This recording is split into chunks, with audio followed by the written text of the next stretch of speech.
The Jake Asman Show will begin shortly. Thanks to all these great Patreon members who help support the show. Get your super chats ready. Jake will be here in just a moment. If you love the New York Jets, this is the place to be.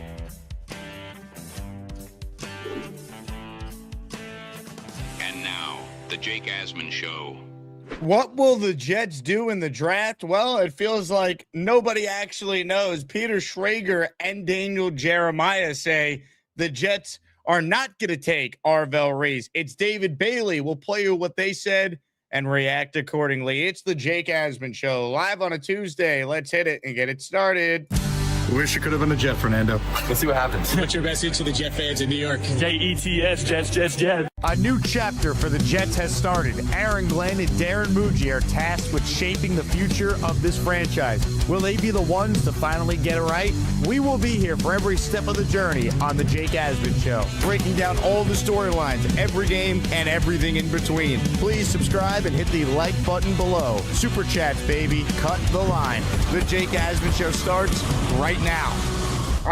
Here we go, Jet fans. Welcome in, everybody. It is indeed the Jake Asman Show, live on a Tuesday. We are presented by PrizePicks. Before we get started, please like the video. That's the thumbs up icon. It's free to do that. It's also free to subscribe for anyone who is not a subscriber. We are almost at 45,000 subscribers. We're at 44,927.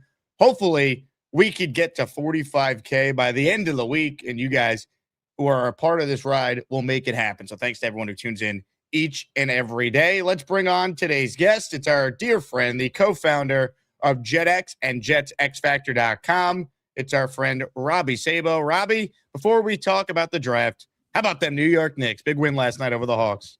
Hey, it's tough to trust them still. I got to be honest, but I don't trust anyone in the East. That's what's going to make these playoffs fascinating. True.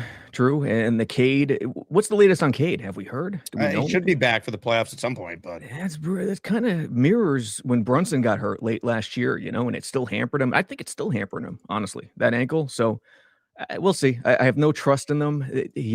Their roster, their talent is so much better than last year, and their circumstances all this year have been so much better than last year.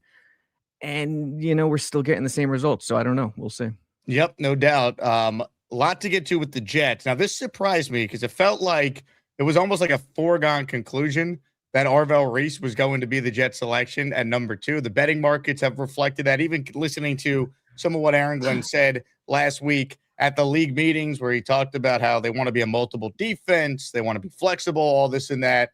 And, well, according to Peter Schrager, who's very plugged in when it comes to the Jets, and Daniel Jeremiah, who's plugged into really any team, that's not the case. Take a listen to what Schrager and Jeremiah were discussing during a podcast that Peter Schrager hosted where they did a full 32 round 1 selection. And when the Jets were on the clock, here's the back and forth discussing what they're hearing the Jets are going to do at number 2. And at number 2, the New York Jets, you're on the clock.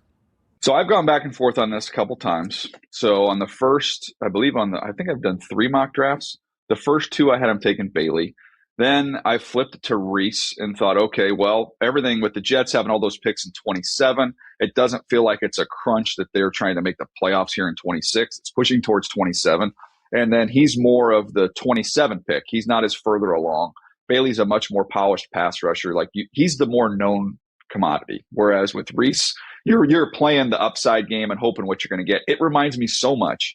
And we were together, I believe, on this draft, which was the Hutchinson-Trayvon Walker debate. Yeah, what a debate. Because it was Hutch is the better pass rusher right now, and you had Trayvon Walker, who's this physical freak, who's not there yet, but you're hoping he's going to get there. Now, both of them have been really good pros.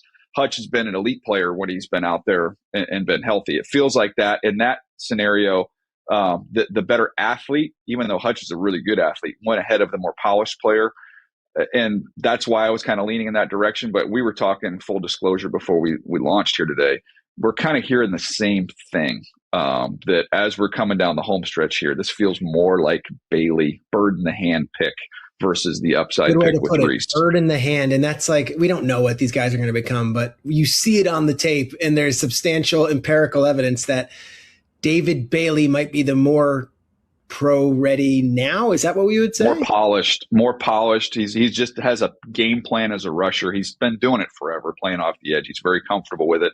And and much like with Hutchinson, I don't feel like you're like sacrificing all this athleticism. This guy ran 4.5 flat. Like, he's got big time juice. He's super strong, super explosive.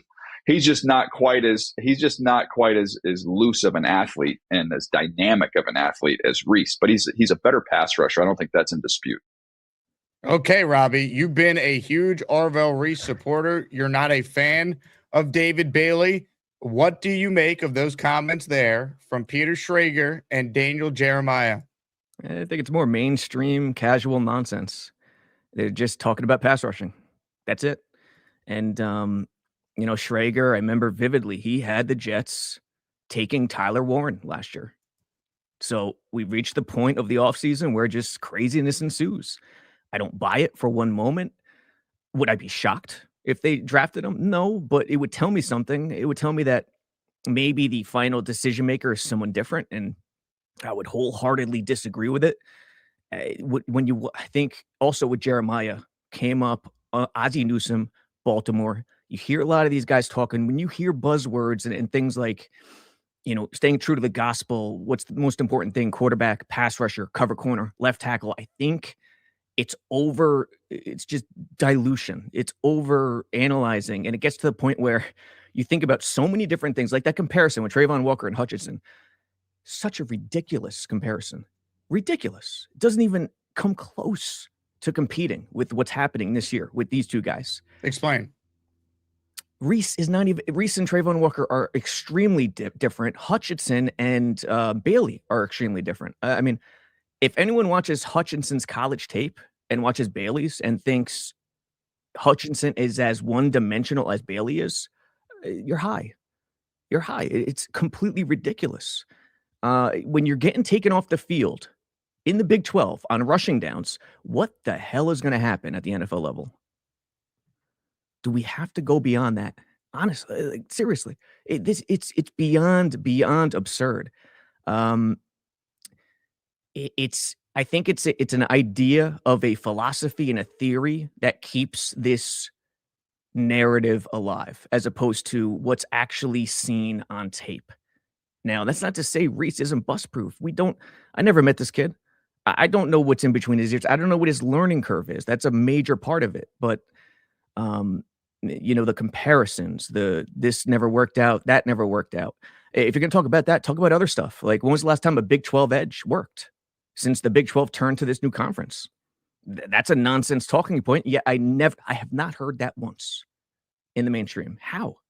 If you're going to bring up comparisons with Hutchinson and Trayvon Walker, why are you not also bringing up the Big 12 edges have disappointed since the Big 12 changed and it's more powder puff than ever?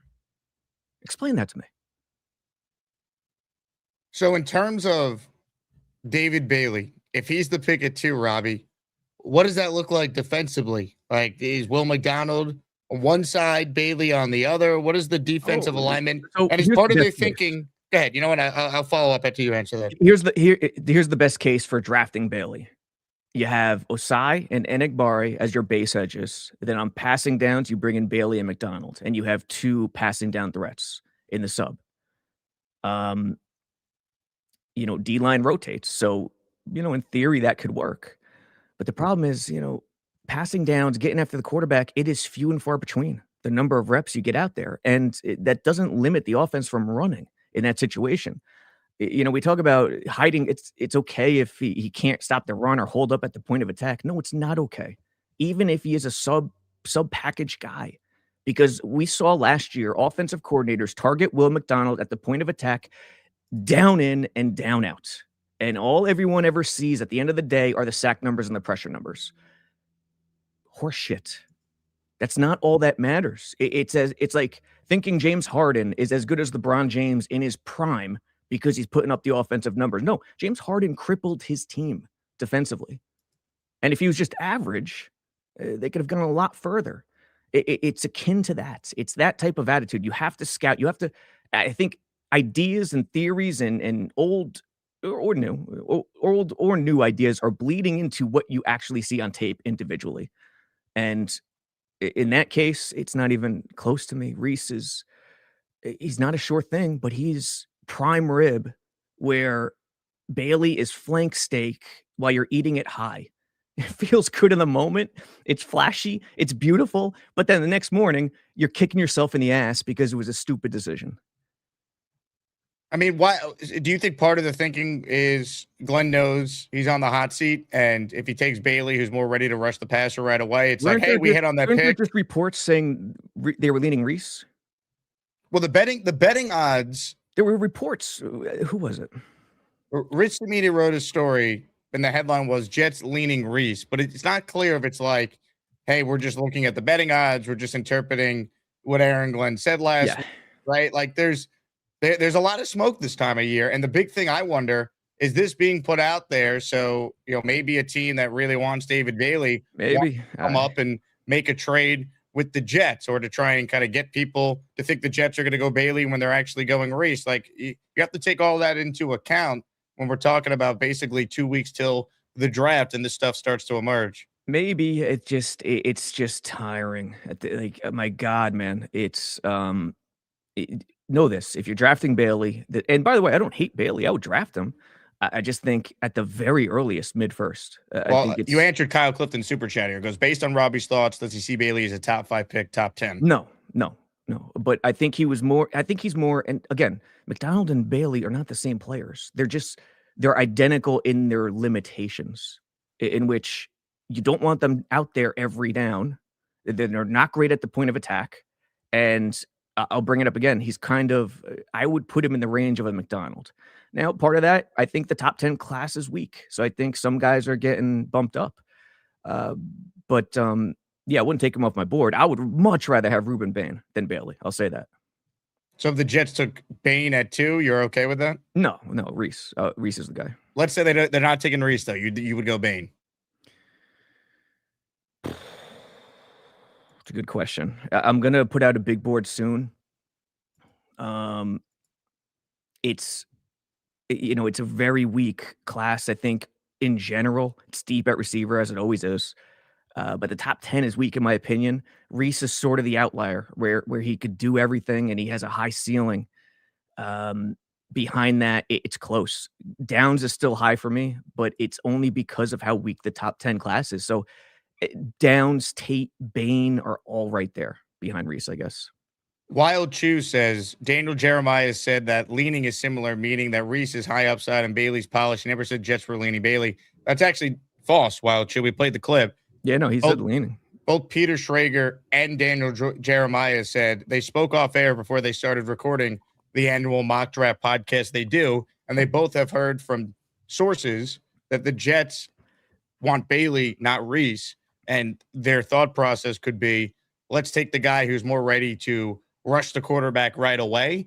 And I think the thinking on that, if they go Bailey, is, hey, Glenn knows that he's coaching for his job. Who's the guy who could perform faster right away? What helps me save my job? Oh, the guy that can maybe get 10 sacks as a rookie. Oh, I don't have a quarterback, but look what we did with the number 2 pick. Now I have 3 first and 27 to get my quarterback. Would he give me another year? Look, I took over the defense. This is what we did. Like, all the signs are there for us to turn it around. Whereas Reese, if he has a Trevon Walker year 1, a lot of fans are going to say, did we take the wrong guy? Like, that's just how it goes. People will just look at sack numbers. Yeah, and I get what you're saying. But, just based on the 2 players, how complete they are, what they do, what they bring to the table, it's not close. And anyone who thinks it is close, I don't know. I don't know what to say. I mean, why do you think it's not more unanimous on Reese then? Because you're so strong. Because of the recent history and what scares people. And it also, it's exponential in the Jets fan base because fear is what drives everything. And the fear of, projection as a pass rusher. And when you hear that, and that's real, projection as a pass rusher, projection then gets attributed to his entire game. And that's not the case. In terms of being more NFL ready, in terms of a complete football player, Reese head and shoulders better than Bailey. Pass rushing is the only part of it. So that's one. Hybrid position. That's another thing that scares people, even though that's a positive in today's game. When you could be multiple, when you could do different things, when you could move guys around. So that's 2, projection, hybrid, And Jets have taken guys who have busted all the time. You got Vernon Gholston, Ohio State. I think it's fear that's driving the narrative in terms of the Jets fan base. And even, among NFL draft experts, guys bust all the time, yet we do this every single year. Guys bust every time, yet no one is brave enough to ever be critical enough to say, maybe, it's going to be close with this guy. Everyone's great at this time of year. And, all you could do is watch each guy on tape individually and put out your thoughts. And that's what I'm doing. Hit the like button if you're just tuning in. Make sure you're subscribed to our channel. Comments, questions, super chats, they will cut the line. Asmaniac Madness is coming up. We have a great one in store in the round of 32. It is V-Man and Big Cho going head-to-head for a spot in the Sweet 16. Here's your look at the updated Asmaniac Madness bracket. We will go full screen with this. We're making our way through the round of 32 in the grown-ass man region before the Sweet 16 matchups will get underway. We're making a schedule change for the Sweet 16. We're only going to do one matchup per day across both shows once the Sweet 16 starts. That will allow both people competing to hopefully make their case on the first show. And if they're unable to call in on the second show, at least we could clip what they said and then replay it for the audience on the second show for more audience engagement, give people a chance to be a part of this thing. Plus gives us more content, taking us right to the NFL draft. So Sweet 16 will get underway once we're done with the grown-ass man region, which here's where we're at in the grown-ass man region. Charles Gorman defeated the Dream Andrew C yesterday, so it will be Big Cho and V-Man coming up this morning, and then it will be PBM and King Lowski this afternoon. But right now we vote in Asmaniac Madness. Voting to determine who's headed to the Sweet 16 is officially underway.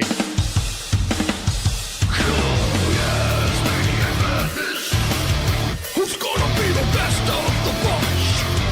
Asmaniac Madness. You get to pick the ones that make the show rock. I'm legit as a Jew. Vote. Your votes determine who advances to the next round. Robbie, let's talk some trade scenarios here. If the Jets could trade out of 2, would you do that? Or are you that strong on Arvell Reese that you just want him? You think he's a superstar? You're not trading out? No, I'd be open to it. I would be open, but I just don't think there's going to be much activity based on, how weak the top 10 is.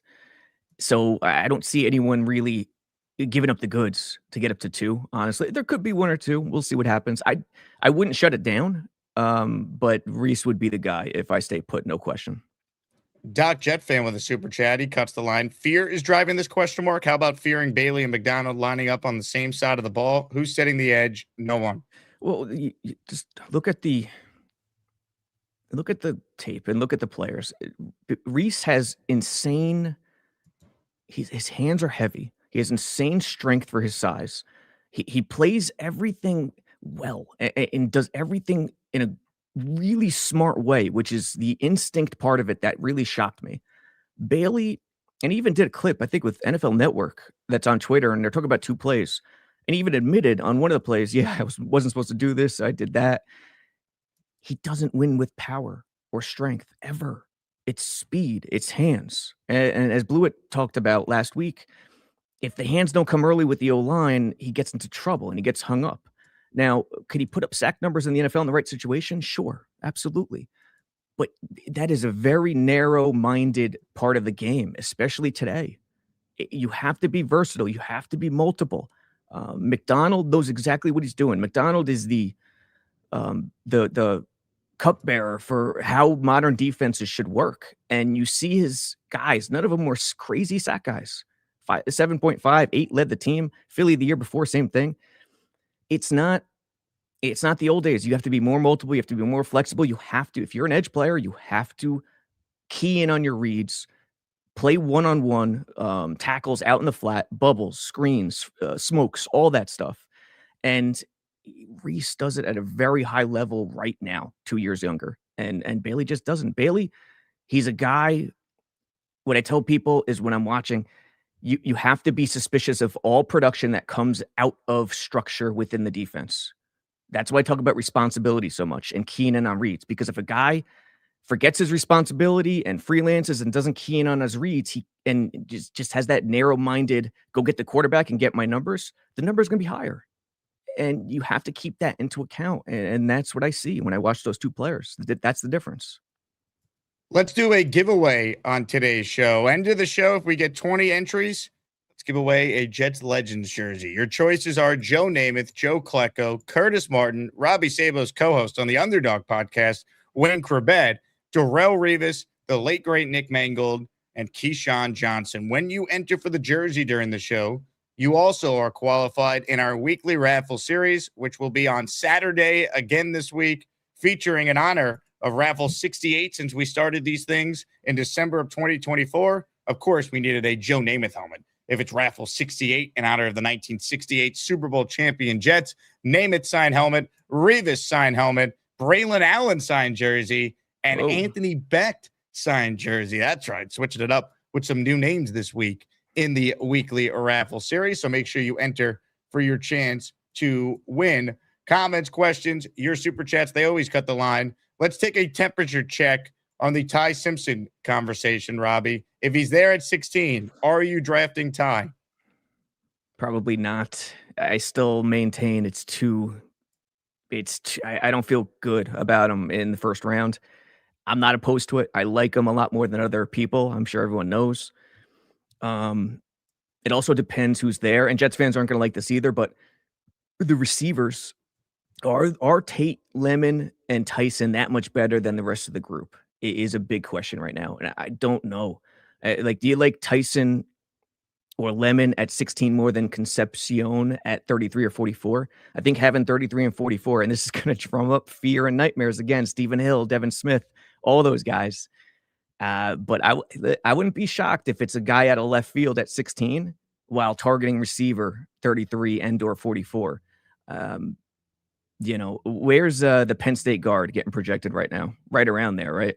Feels like he could go to the Ravens, a couple spots in front of the Jets. Yeah. But yeah, he's certainly in play. If Spencer Fano falls, he could be in play at 16 as well. The Jets can maybe project him out as a guard. It also offers flexibility to play either tackle spot. Kind of reminds me of AVT. Hopefully, if they take him, he stays on the field. What would that look like? Tucker. Like, say they drafted Ione and he dropped. I'm not saying they're going to. I'm not saying they're targeting it. I know it'll make a lot of fans angry, and I get it. They need weapons. I think you put Tippmann back at center. Right. Vega plays one of the guard spots that Parham doesn't play, and then Josh Myers becomes your sixth man. Yep. And you got it's tremendous like Membu was easy. Membu was an easy pick last year because you knew Glenn. Glenn wasn't shy about stating his intentions. He wanted to be physical. He wanted to rush the ball, and Membu was that road grader. I don't know. I know there was some, like I said, with Schrager, Tyler Warren, and I get it because he had a lot of talent. This year, it's a little, and that's another reason why I think Reese is going to be the pick at 2 because of Glenn. Now, while I have a lot of issues with Glenn in terms of strategy and outsmarting the opponent, which still is the most important thing today. We forget about it during the offseason, but once August comes and September comes, it comes back around, and we talk about it yet again. In terms of talent evaluation, I kind of like Glenn. I think he does a pretty good job.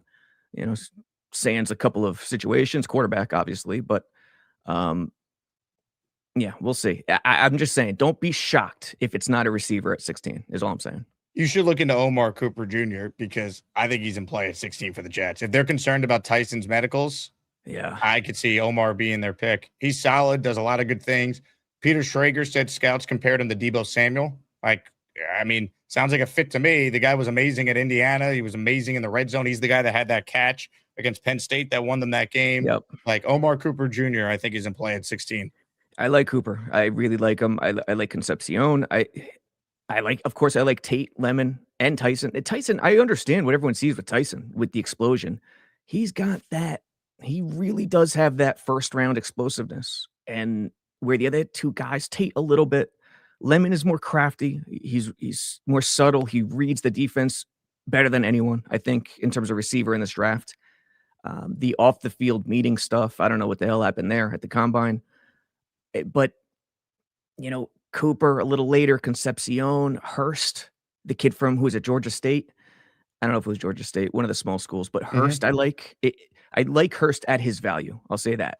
There's a lot of options there. And it will be interesting if one of those three guys are there at 16, and or if Ione is there, and or if Caleb Downs is there, even though we don't think he is. He's going to be there right now. Ted Hurst with one of their 4th round picks. Did they double up a wide receiver? I'd love that. I'd love to take a shot at Ted Hurst. Now, the hands, there's some issues there. Arian Smith nightmares. But we'll see. We'll see what happens. 6'3", 198. Ex-possession type of receiver. I watched him at the Senior Bowl. I like him. Yeah. He's a guy I would definitely target later. And we see it every year pretty much. These 2nd, 3rd, 4th round guys, it's the opposite of Jets history. These 2nd, 3rd, 4th round guys, a lot of them bust out and play really well. The Jets just haven't been able to conquer that. So I get the fear in that regard, but we can't put it off the table completely. Comments, questions, super chats, cut the line. Ozzie Fullers is the first to enter the raffle. If I spun the wheel right now, Ozzie would win a jersey all by himself. Thank you, Ozzie. You are in for one. He gifted a membership. Yeah. He's also in our weekly raffle as well. Mr. Bonesy writes in, Robbie, if Glenn tells me one more time how good the QB we're signing played against him, I'm going to lose my mind. You said that with Gino? I don't think he said that with Gino. Okay. Maybe it's just Bonesy's getting out in front of it. Yeah. Bonesy is the crystal ball dude. We know this. Yeah, I get it. It's quarterbacks are a hell of a thing. Like the chip on the shoulder comment from Glenn is the one where I go, I understand where he's coming from, but it just gets me into the mode like, okay, he's thinking about motivation. He's thinking about the personable side, the personality side, the human side, and that's important, sure. Oh, he said it with Gino, by the way. The chat's saying he said it. I guess I missed that. Really? Yeah. That's interesting. Yeah, I'd much rather hear Gino was good against Seattle in Seattle a couple years ago. Sure. The craziest thing was what he said about Fields, though. It's like, oh, we signed him because he was really tough to game plan against. He was never been allowed to play quarterback. It's like, dude, he was horrible. Yeah, and listen, I'll never crap on the Gino signing. What else were they going to do at this point? Completely opposite. I crapped all over the Field signing and the process last year, but the Gino signing, what are you going to do? It's fine. He's leading us to the promised land. What's not to like? Yeah, as long as Reich's on board and Reich's leading the charge and he's cool with it, then go for it. But yeah, with Glenn, it feels like that connection with modern quarterback efficiency play just isn't there, and it's troublesome for sure. Super chats cut the line. The big fella goes next. Jets fans, just draft someone from Ohio State. The Jets, hold my beer. Why are we always trying to reach when it's obvious what we should do? Yeah, I didn't even mention Sonny Styles, and I don't dislike Sonny Styles, but I think he's being way overhyped right now. Jets fans usually are fearful of, the quote unquote combine warriors. And I'm not trying to say Sonny is that. He's not that. But his stock leaped like a mofo after the combine. He was not top 5, top 3 range before the combine. We do realize this, right? And when I watched the tape, I like Downs, I like Styles, I like Reese, but I think Reese was the most influential guy on that defense, and then I like Downs next. The knee stuff, all that, I don't know. He's not the craziest gifted athlete, but I would select Downs before Sonny. You would take Downs before Sonny Styles? Yeah. That is not a consensus take. Interesting. Yeah, it would be a great thing if we could always rewind the clock and look at the takes from the year prior, because anyone could say anything. Everyone forgets about it. Yeah, it doesn't really matter. Yeah. We spend so much time talking about everyone's opinions on things, and we all move on to the next thing. No one remembers. Like the Schrager thing, he had the Jets taking Tyler Warren last year. You could look it up. So it doesn't matter. I'm not saying things just for the sake of saying things. I'm just trying to give my honest feedback. I think Downs is more and Sonny is good in this regard. He's instinctual. He has a nose for the ball, but I think Downs is more special in that regard. Sonny's the way better athlete, no question. But the transition from wherever he was, what was he, a safety before? Transition from safety to linebacker is not fully complete. And linebacker, it's not tough to transition into the NFL. As we saw with Sherwood and Hamza, with those picks, those were late round picks, obviously fifth round, I think it's fifth or sixth.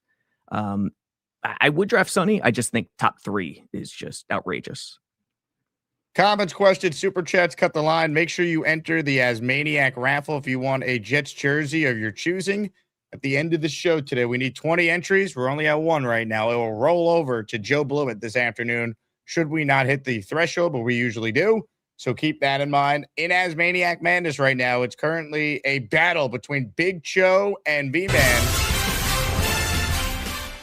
Cho leading 56-44. This is anyone's ball game in the greatest tournament in all of sports, Asmaniac Madness. On that note, let's hear from one of the contestants in this morning's matchup. Let's head out right now to the Gustbuster Umbrella Hotline, where the great Big Cho is standing by. Gator says, I think Big Cho might need an intro. Big Cho. Yeah, it's nice. I like my recliner. No, I just called to check in. Big Cho. I don't like all those wrinkles on my head. I don't have that many wrinkles. We're talking about Big Cho. My implants are coming in 3 months. The Kardashian ones? I put the jet gear on for you. Been running some errands early. Came home just chilling. Big Cho. Jake, Big Cho. Robbie, Big Cho. My God. how you doing? Hold on. I was looking up something. I got to see your face. 1 sec. There he is. What is that? A Freeman McNeil jersey? What do you got? Yes, sir. Is it really? I took a guess. I didn't know if it was Revis or Freeman. Nah, very good. Very good. Nice. Yeah, just got it the other day. Nice. And you're showcasing it to the world. You look great, Big Cho. Appreciate it. Thought I'd sport it today for the Asmaniac Madness competition. Are you still alive? Yeah, I won in the first round. I'm just testing you. Big Cho. I'm up against V-Man today. Just testing you. I haven't even seen V-Man in a while. Where's he been, Jake? Sleeping. Yeah, I don't know. True. I just want to say how blessed I feel that I'm even in the madness, that I got the number 4 seed, and the committee appreciates my calls from last season to put me up at number 4. It's a blessing. Sounds very Joe DiMaggio-ish, I must admit. I just, I really, I'm very blessed to be in the community. I'm glad I found you guys, and, like I said, I had a chance to come up to the meetup in October, which was fantastic.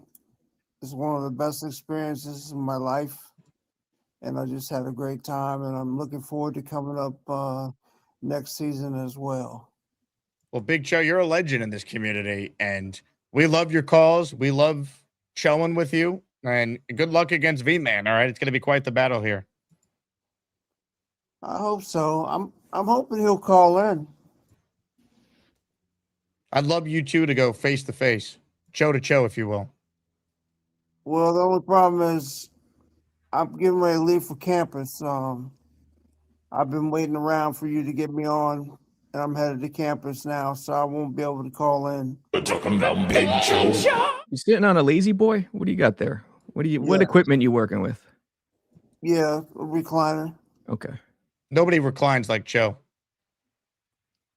Yeah. Nobody chills like Cho. It would have been True. blasphemous if it was like a regular chair, Just doesn't fit. No, it's not. Yeah. Most definitely. Hey, Robbie, I was going to tell you, I appreciate your takes on the draft. I think you do a good job. Thanks, man. Appreciate it. I've been saying the whole time, I like Reese too. I don't think we should overthink it. Sometimes I think the organization overthinks things. So I think we should go with Reese too. Yeah. But it's more so like we don't even know what the organization's thinking. Honestly, it's more so just the NFL media machine at this point. It's all over the place, and it always is around this time of year, and it's forever going to be this way. I like a wide receiver at 16. What do you like? Which of the three do you like the most? I like Lemon number 1.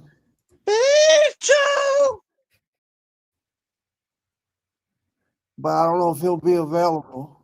Big Show, did you ever eat Big Chew bubblegum? Big Chew. Yeah, you know what I'm talking about? I think so. Big Cho eating Big Chew. I like that. We're talking about Big Joe. Which receiver do you like of the 3? Tate would have to be the default. That's Lemon, right? Big Joe. I like Lemon's Tate better, but I think I would take the chance on Tyson over Lemon for real life reasons, I guess. But the overarching thing for me is I don't think the top 3 receivers really separate themselves from the rest. So I don't know. I'm kind of cool on receiver at 16 right now, to be honest. We're talking about Big Joe. You like Cooper? I like Cooper. But again, at 16, if the Penn State guard is there, I might have to do that, honestly, and then double up on receiver later. 33 and 44 or really, really, really nice spots for that. You can even trade back. There's a lot of flexibility. Will we be able to get somebody good at 33 and 44 at wide receiver, or will they be gone?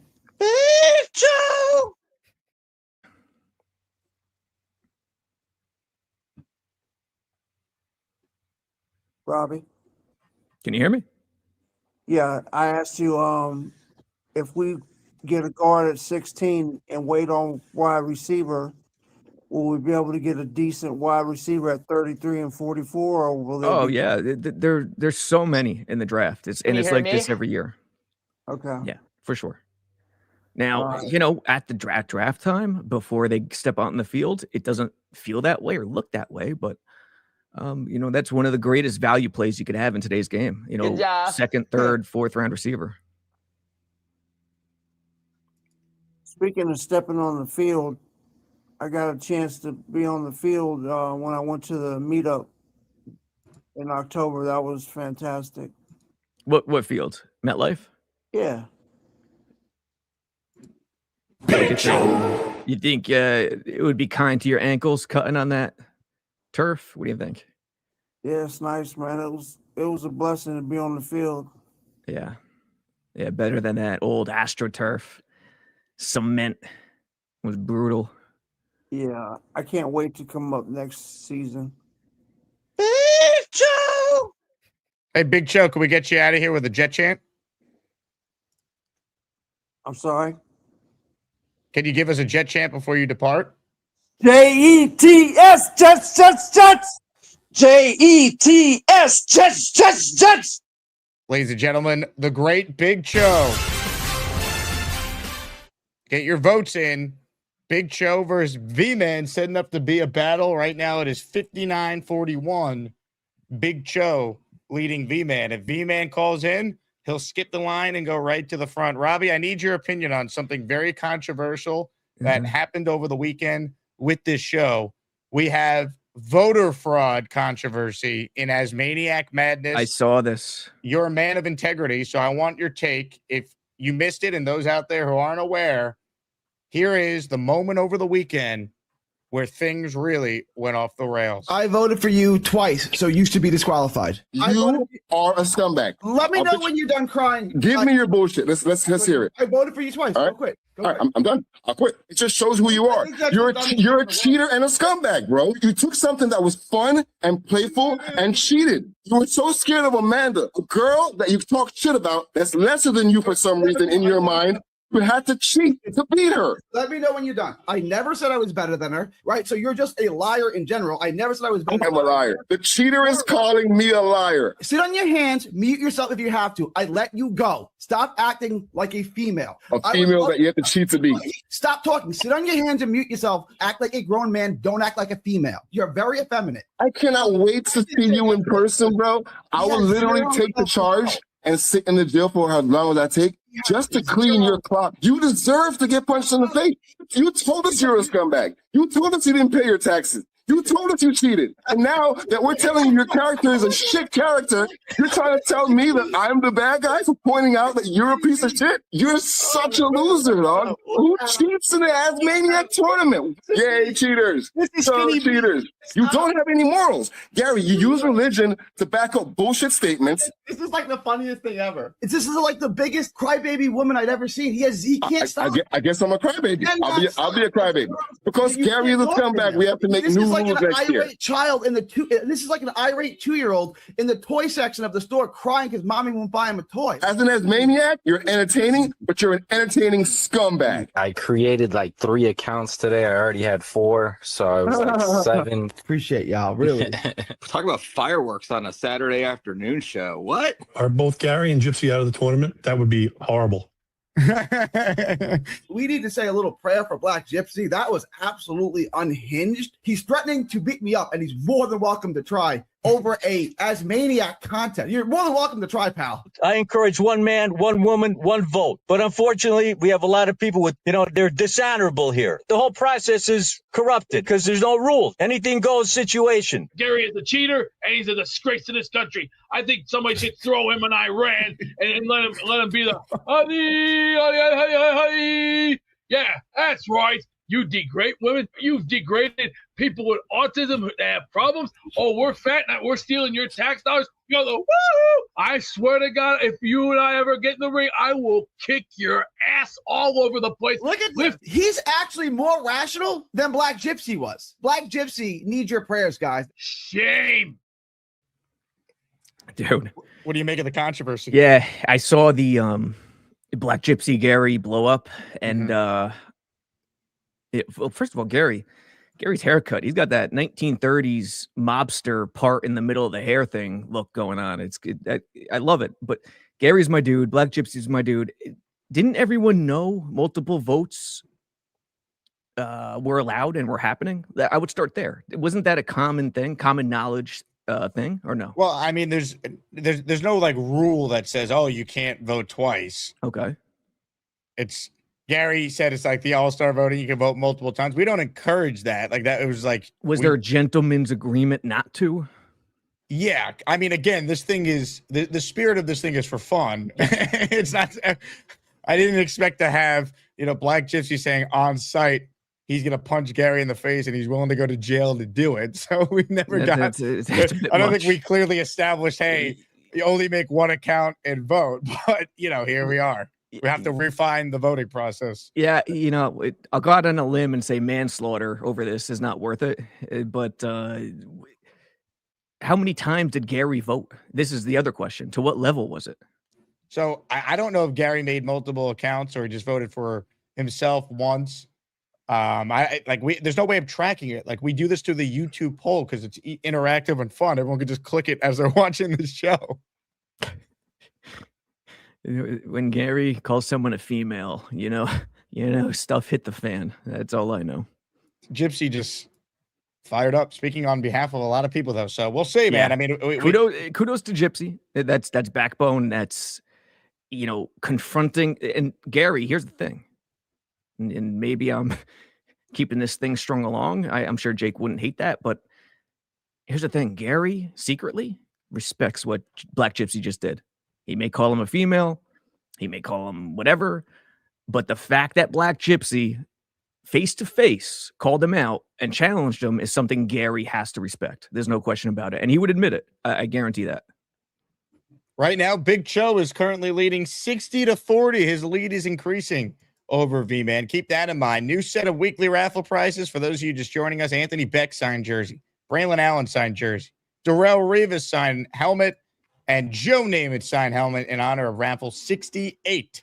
in honor of the 1968 New York Jets. We're going to get to more of your calls. Reminder, end of the show, we have ourselves a raffle for a Jets jersey for anyone who wants to enter that. Your choices are Namath, Klecko, Martin, Krebet, Revis, Mangold, Keyshawn Johnson. Make sure you join my Patreon. Get in the Discord. It's patreon.com/Jake Asman Show. $6 a month. You get all the perks, including the Discord access. This one is from Duncan Robbie. He says, Sadiq at 16, if the wide receivers we like aren't there, ? He's a tall red zone target we desperately need. What are your thoughts on Kenyon Sadiq as a player for the Jets at 16? I'm not out on it. I think it's an option. The thing you have to know if you're taking Sadiq is this. You are all in. You are fully committed to 12 personnel. And, the Raiders, different situation, but, they had Mayer, I think it's pronounced, from Notre Dame. Then they drafted the Georgia kid Bowers. You could do it and you could commit to 12 personnel and still run it like it's 11 personnel. And Sadiq would be a big slot, obviously. But it does make it inflexible in terms of certain things or speed elements you want to do. Sadiq is fast, obviously, but is he really quick and agile in small spaces? I'm not saying it can't work. Of course it can work, but if you do that, you're fully committed to 12 personnel, and that limits certain things you want to do 11 personnel wise. But a definite weapon, and I don't hate it. But I don't want to speak too much on Sadiq because I have not watched too much film. So I'll stop there. Ladies and gentlemen, a super chat from Snowball Jets Worldwide. Wide. Robbie, what's your opinion of Sean Jefferson? Also, where will you be for the draft? Probably the Jets facility, covering it most likely. But probably Thursday. Saturday, I'm going out of town, if I remember correctly. Sean Jefferson, the receivers coach? Yeah. I think he's been, it's tough to, how can you evaluate him? He hasn't had the talent. He hasn't had the tools to work with. So I think when evaluating assistants, it's really tough to do it individually. For the Jets in recent history, I think the guys who really stand out are Steve Hyden last year. We'll see if he could do it again this year without the zone read principles, where they really have to account for every man on the defense. It'll be impressive. And before that, the DB and corners coach, who was it? Marquez Manuel, and who was the other? Oh, I'm mad at myself for forgetting. Tony Oden? Yes. Those two guys, when Sauce arrived, I remember Sauce as a rookie watching camp, and the communication in terms of coverage was so far beyond what it should have been with a brand new crew. So those are the examples for guys that really stood out in the past 5-6 years. Hit the like button if you're just tuning in. Comments, questions, your super chats. They cut the line. We're presented by PrizePicks. Download the PrizePicks app. Play $5 and get $50 instantly in lineups when you use our promo code HMA. PrizePicks is an awesome new sponsor of ours. It is the best daily fantasy app out there. You just pick more or less on your favorite player projections and you build your lineup in seconds. It's perfect for the offseason because you could basically create a lineup for any sport you want. Baseball, Yankees, and Mets both playing today. Mets playing during the day, Yankees playing at night. Knicks with a big win last night. Any NBA game you want to mix in. NHL, we got the playoffs right around the corner for that. Ton of great things coming with PrizePicks, especially during the season. But right now, you can make your lineup and just download the app and get started. Use that promo code HMA. And I put together a lineup for today's baseball games featuring a Met player and a Yankee player. Hot Mark as hell, Vientos. Man. He's been red hot for the Mets. So we will go more than a half a hit for Mark Vientos. And I'm riding the captain, Aaron Judge, tonight. All he has to do is also get a hit. And if both of these hit for me, guess what? That is a little $10 to win $12. If Vientos and Judge each have a hit, it makes the games more fun, and you can always make a lineup in real time as well. So check it out, PrizePicks. Use that promo code HMA and take advantage of the $5 to get $50 instantly in lineups. Robbie, here's a question I have for you. If Ty Simpson is there at 33, are the Jets taking him? Would you take him? It depends who else is there. If you don't go receiver at 16, it might be tough because you'd want to grab one there. Let's say they did. So it's like they got the receiver. Yeah. Let's say they took Reese at 2. Now at 33, are you going to take a chance on Ty knowing you also have pick 44? Yeah, I'm taking him. Yeah, I think that's fair. He's shown enough. He's shown enough on tape in terms of what translates well to the NFL. And I don't think his situation is being respected enough. Think about trying to operate as a quarterback without a running game, without much of an offensive line. It is night and day compared to the opposite. So I don't think the situation is being respected enough. And I would absolutely take a shot on him. Yeah, at 33. Ladies and gentlemen, Dylan Terraman in the house. DT, he says, feels like Schrager was plugged into the Jets when Douglas was here, Rex Hogan also, but lately he has not been as accurate as to what the Jets will do. That's fair. Yeah, I think it's fair. Fair. So back and forth in the chat right now. Mike D's Nuts wrote in, hope all you so-called OGs voted for V-Man. Well, right now, V-Man could use a comeback because he's trailing 58-42 to Big Cho. Comment from Rick Kent. Cho is a prime example of someone who calls him with nothing to say. Wow, Rick Kent, very mean-spirited comment going after Big Cho. Big Cho. Let's see. We got more people on the line, so let's get them in right now. Let's say hello to the Australian Jets fan who joins us. Hey, JF, how are you? What's up, Jake? I've been missing for a bit because I got really sick after. I didn't get really sick, but I got sick after winning my Asmaniac Madness matchup last Thursday. Did you get my video? Yes, but can you label it better? Like I had no idea what it was. I haven't even downloaded it yet. You just sent me like a file, and it looked like I was getting hacked, like it was a virus. My bad. I'll send it again, and it's because I just sent it from my phone, not my computer, so I didn't change the name of the file because I just plugged it straight out of my camera roll. It's gonna be very hard for me to beat the big fella. I'm honestly not confident whatsoever, and I've sort of already in my head conceded like there's no reason not to vote for the big fella. But on Football Talk, I saw New York Jets report on Instagram make a post saying that apparently the Jets are leaning towards taking Bailey at pick 2. Do you guys think that it's a smoke screen? Do you not see the title of the video? Do you not see the thumbnail for said video? Australian Jets fan. My question is, do you think it's a smoke screen? I don't know.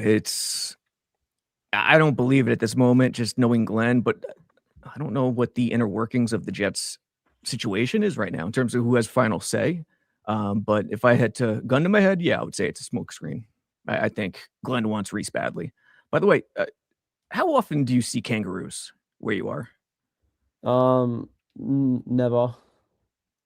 Really? How often do you see deer where you are? Every day, pretty much. I live in the city, so like suburbs, but they don't walk around the city. Go shopping and stuff. They don't do it. No, like if I go out a bit further, like you can find them, but no, not where I live. It's too suburban. I've always wanted to. I was curious. I mean, I get asked about kangaroos a lot. I've genuinely been asked by Americans before if I have pet kangaroo or if we ride kangaroos in Australia. Like, not as a joke. Like, well, I'm completely messing around. I'll say. Do you guys have guinea pigs in Australia? You'd have to ask Beast. He's the expert. I mean, I don't know, like, because we do have kangaroos. So, like, that what your question isn't, your question wasn't ridiculous to ask. Dude, a lot of them are mean sons of bitches, dude. YouTube videos, they can give you nightmares. A lot of them are jacked up like Beast, ready to roll. Hey, Beast. Yeah. I mean, they can kill you with a kick. Yeah. But most of the time, they're going to be scared of you anyway. So as long as you don't aggravate it, you should be fine. I grew up in PA in the Poconos, so black bear, deer, not bear every day, but decent amount. I've never seen a bear. No. Got it. Got to win. Go. Que paso? Are there kangaroos? Excuse me. Are there guinea pigs in Australia? I don't think so. I don't think so. Try Peru. Okay. Peru. Try Peru. Peru. I'll make that. I'll remember that base next time. I look for a guinea pig. Hey, yeah, who'd you go for, AJF? Big Cho. Big Cho over V-Man, huh? Yeah. I mean, well, one, Big Cho calls in a lot more. His theme songs are more catchy. And I did meet V-Man at the draft party though. I tried talking to him, but he didn't really know what planet he was on. That sounds about So right. I have to say I resonate more with Big Cho, and that's why I voted for him. AJF, excellent job out of you. Keep it rolling with your calls right now. We have a who's who of people that have called in so far today. But we do have open phone lines. Call in if you want in on the fun. Ladies and gentlemen, the Lane Train. Hi, how are you? Bruce Hall. That's good. Oh, hi, Jake. Hello, Robby Sabo. Hey, Lane. What's up? Hey, Lane. Yeah, I'm doing good. How are you doing today? Good. So, so on number 16, do the Jets take Brown or do they take Ty Simpson in the draft? Who's Brown? The Jets. Oh, Brown. What's his last name? No, totally forgot. White. Yeah, Brown White. Brown White. Do they get him or do they draft Ty Simpson? I prefer Brown White. Why? He sees the field better. Yeah. Or do you get who else can you pick up? Because I put in the chat that they traded Justin Fields already. Are you eating matzah, Lane? I like matzah. It's my favorite. I noticed it's all over your shirt. I don't think I've ever heard that before. Matzahs are my favorite. I actually looked up a thing that on News 12, there's actually in a bakery, somebody was putting white and black on matzah and made black and white matzah. You ever see Reservoir Dogs? You got Mr. Brown, Mr. White, Mr. Pink. Is that a movie? Yeah. That's what popped in my head when you said Brown. I got to be honest. I don't know why. I may be disturbed, but that's where my head went. So anyway, the draft's in 3 weeks. So yeah, it's coming. 2 weeks. So yeah, it's probably gonna really hyped up. Like I don't know if I can make it to the draft party. I mean, hopefully I can make it in Manhattan because I know that Nick Stein has one also coming up. What if I were to tell you that my draft party is actually in Pittsburgh, Lane? Oh, that's too far. I mean, but Jake's taking a helicopter. That's what he's not telling everyone. Oh, really? He'll be on one of those helicopters? Mm-hmm. He's just going by himself. He's not. He's no invite to any of the Asmaniacs. Is outrageous. Is Carly coming on the helicopter? Or is he just going to drive down there? I'm taking a private jet, not even a helicopter, Lane. Oh. Who else is going to come down? Is that coming down with Bobby? Well, wouldn't it be he'd be coming from west to east? Yeah. And who else do you? Oh, and also, do you get Reese or do you get Ty Lemon in the draft? I think Reese. I think I prefer Ty Orange. Really? Oh. Ty Orange? Oh. Or Mike Hum. Yeah, they just could take him in number 17. Mike Hum. That I put in the I wrote down in the comments that I wrote it down in the comments section. Can you spell that for me? The comic section? I mean section? Nah, let's just move on to another topic. So how was your Knicks? Did they win last night? Oh yeah, they did. Well, the score? I don't trust him, Lane. I don't trust him at all. I know they clinched the playoffs this year. Yeah. Hey, Lane, I don't are you like excited to go head to head in the next round against a fierce competitor like Chef Kevin?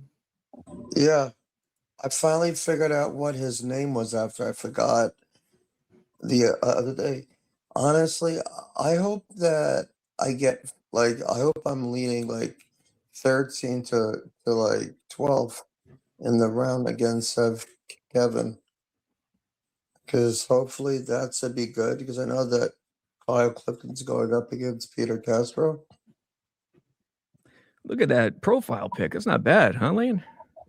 It looks nice. Well, he has Yeah. number 7. So Kevin for Sweet 16. He's a semi-Cinderella, huh, Chef Kevin? Yeah. In this I day and know. age of Yeah. college and money, and Well, it's yeah. a rarity. I mean, I know that the Jets are going to pick what round in All the of them, draft.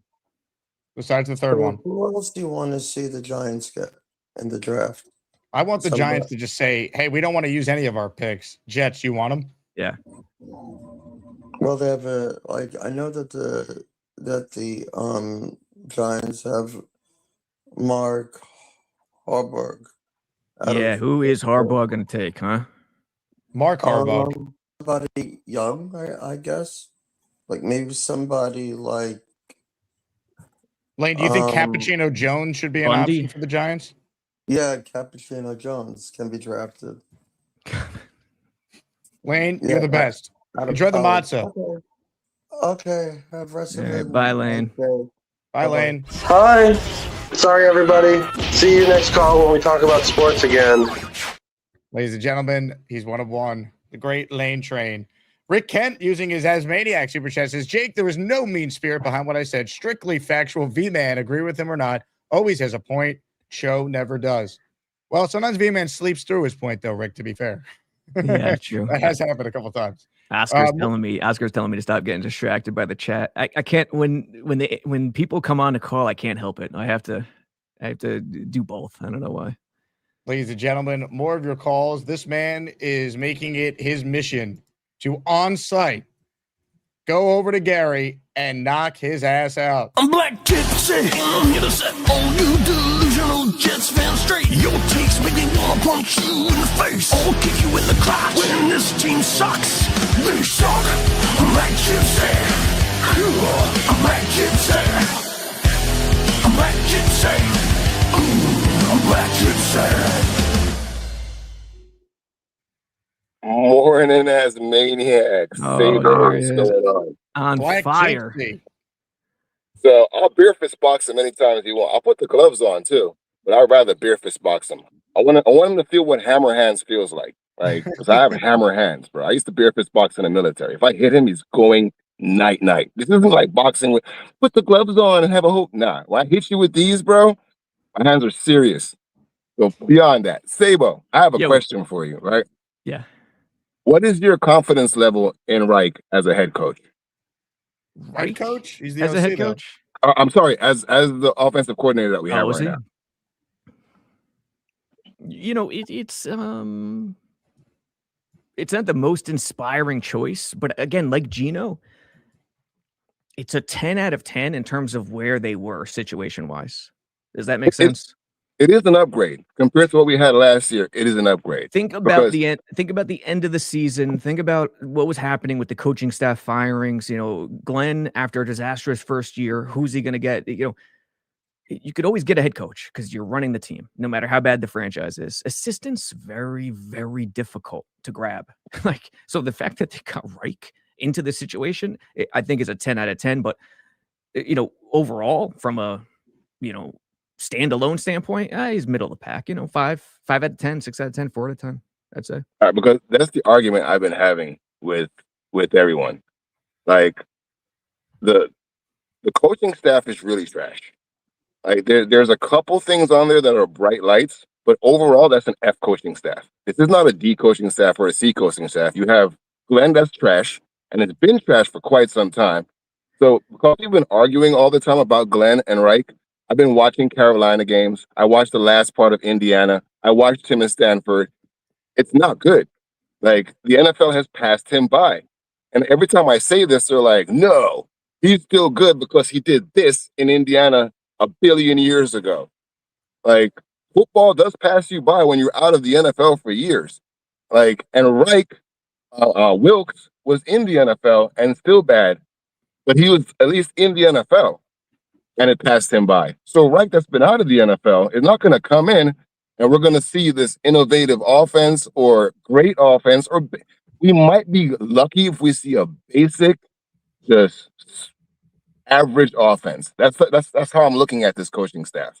Maybe Rex's son can do something to add some flavor to it, but like, we went up from absolute garbage to now like bottom level. We still have the worst coaching staff, I think, in the NFL. Like, It's a great thought, and one of the hardest things coaches have to do these days, especially first-time head coaches, and Jake has said this, is to assemble a staff and to put together a legit staff. You know, we rave about Parcells and all these dudes. Parcells had just the most talent on his staff. Rex's staff was ridiculous. Callahan is the offensive line coach. Schottenheimer, so many guys. Sutton. So when you look at it now, it's much better than last year. You got Carl Dunbar coming in, as respected as it gets. Another 10 out of 10, considering where their situation was. Hayden, I love. Reich is, what are you going to do? Banjo. So we'll see. It's much better than last year. I'll say that. But what you're saying, I understand what you're saying. Let me ask you this, Gypsy. Is it better now? Did any of Salah's coaching staffs beat the current staff right now? Because of Dunbar, I'll say it equals out kind of in defense. But on offense, the offense is trash. The offense is hot garbage. Like, you watch tape on Carolina, and the guy that people say he didn't want him, but that's the guy that he got, right? And look what he did with Bryce. That was, when I say some of the worst offense put together, like it was underneath everything. There wasn't downfield with him. Though. Like, and then that one game Andy Dalton played, he threw for like 350 yards. Yeah, Bryce didn't take shots. Again, I don't think Frank Reich is as bad as you're saying, Gypsy, but I also don't think he's this great offensive mind that's going to like take Geno Smith and turn him into Fitz in 2015. Like, I think we need to be prepared for probably best case a mediocre offense. That's all I'm saying. So when people in the chat hear me say that he's not good, that's all I'm saying. Like, we're not going to be good. Like, we need to get good out of the good. Needs to be an optimistic take that, like, please let us be good. But from what we know, Reich isn't good. Like, it's been a while since he's been good. Name a coach that's been out of the NFL for so long and then comes back in and is good. Now, Black Gypsy, let me read you this comment from Rick Kent, who says, a guy who lives in Florida and a guy who lives in Texas threatening to beat each other up is ridiculous. I enjoy it. I enjoy it. I was in the military. Whenever we have beefs in the military, that's what we did. We'd go out in the back and we'd fist it out, and then we'd come back and be friends. Yeah. Or we wouldn't be friends. But, like, Gary is a cheater. Like, and he might be entertaining. As an Asmaniac, I actually love Gary. I find him entertaining. But he always takes it a step too far. And that's why I called him a scumbag. He's an entertaining scumbag. Like, and it's something that's fun, that we're all doing just to have fun. It's based on March Madness, right? So we only get one vote in March Madness. So everyone that's like, oh, we get multiple votes. Stop making excuses for being a cheater. I'm waiting like, for be the straight up and be honest. I'm waiting for the Stone Cold glass to break right now for Gary's entrance to hop on the show. just waiting for it. If he was on the line, I'd make it happen. Yeah. But either way, that's all I got. Yeah. Gypsy, thank you. Look, this is a tournament where the stakes continue to be raised, Robbie. That's what's happening. Yeah, hey, man, you gotta love it. It's perfect. It's great. Appreciate you hopping on as always, man. You got it, dude. Hey, everyone, hang in there. When's the draft? Oh, God, 3 weeks away. 3 weeks away. 16 days, 8 hours, 42 minutes, and 5 seconds. You make that up, or you know what you're talking about? Oh, I'm dead serious. I know. Ask me when the draft is now. I'll tell you. It's 16 days, 8 hours, 41 minutes, and 57 seconds.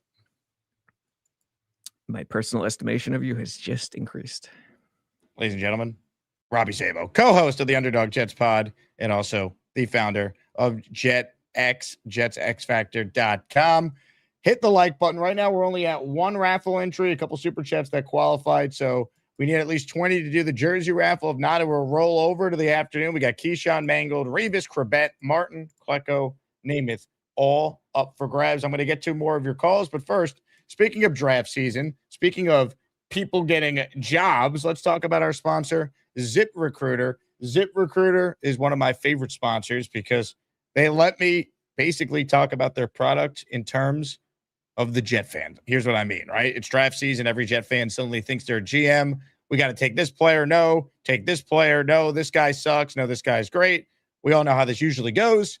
If it's one thing the Jets have taught us over the years is that finding the right talent is kind of important. And that's why you need ZipRecruiter. ZipRecruiter is your front office, except it actually works. Their smart matching technology finds qualified candidates that fit what you're looking for. You can even add screening questions so you're not wasting time interviewing someone who would have been cut before training camp. No reaches, no busts, just the right picks for your team. Score the best for your team with ZipRecruiter. 4 to 5 employers who post on ZipRecruiter get a quality candidate within the first day. Try it for free at ZipRecruiter.com/audio. That's ZipRecruiter.com/audio. Meet your match on ZipRecruiter. More of your outstanding calls right now on the Gusbuster Umbrella Hotline. Up next is a man that we call the chef.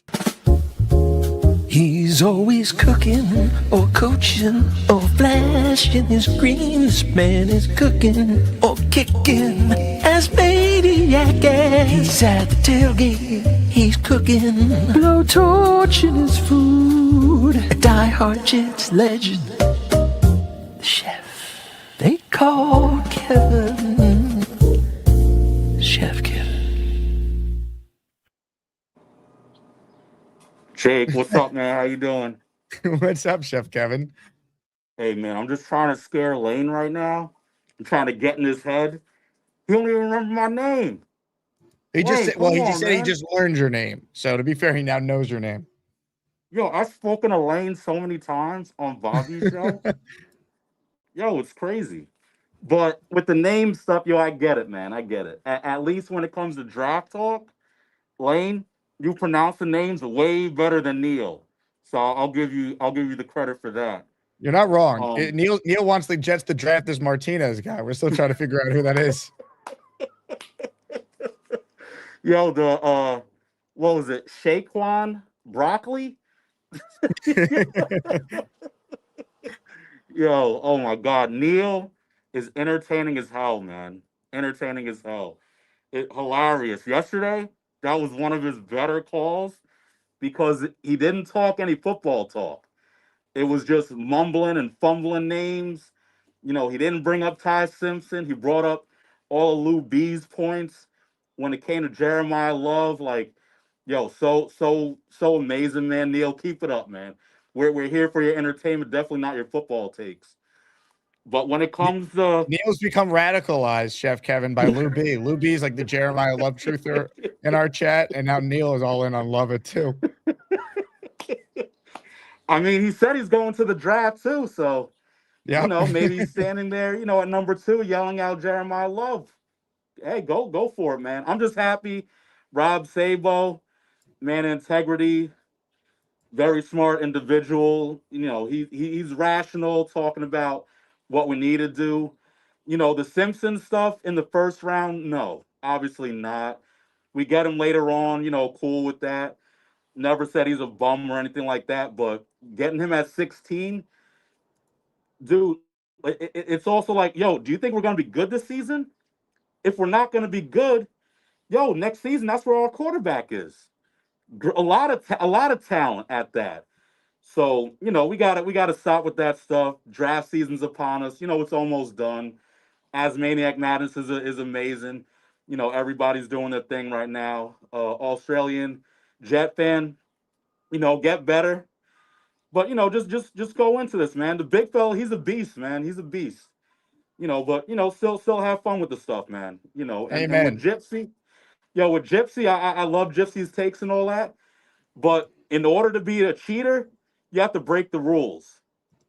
So if there's no rules to be broken, you know, then there ain't no cheating or whatever. I think it's more or less of like, you know, what's in good faith you know, it's good faith and not to be doing whatever stuff or whatever, but you can't be saying that he's a cheater because, you know, there's no rules right now or whatever. But regardless, if those two were to go head to head, yo, fireworks for sure, man. Fireworks for the Asmaniac community.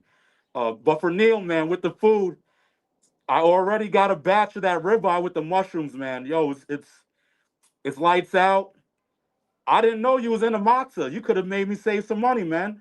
I do an amazing chocolate matzah. I make matzah kugel.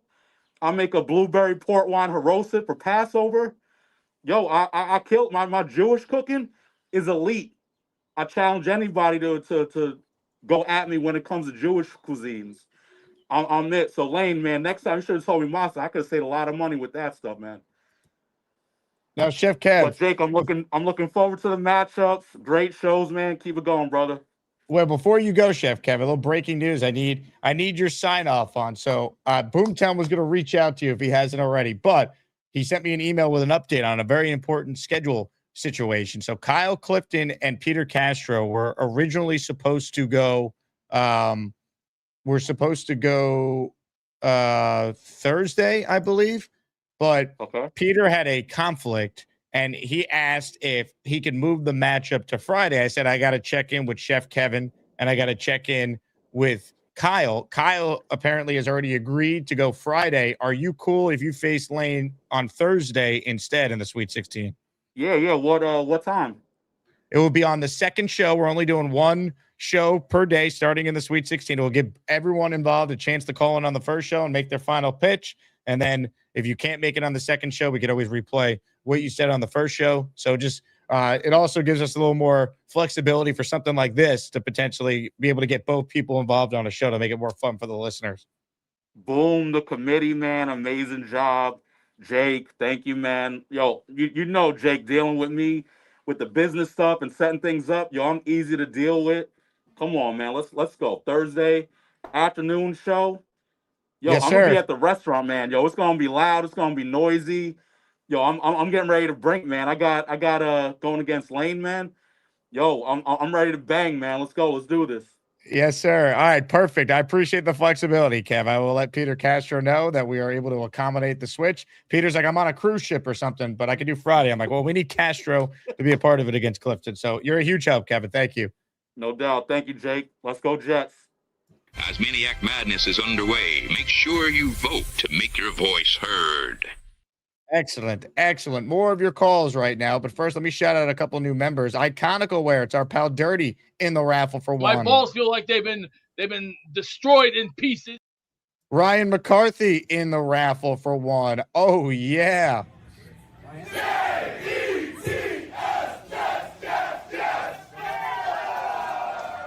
More of your calls, ladies and gentlemen. Mr. Thunderlips is next. Hello, Lips. Jake, what's going on, man? How are you, sir? This show never ceases to amaze me. I love it. And it's not so much the football shit. It's everything else. Amazing.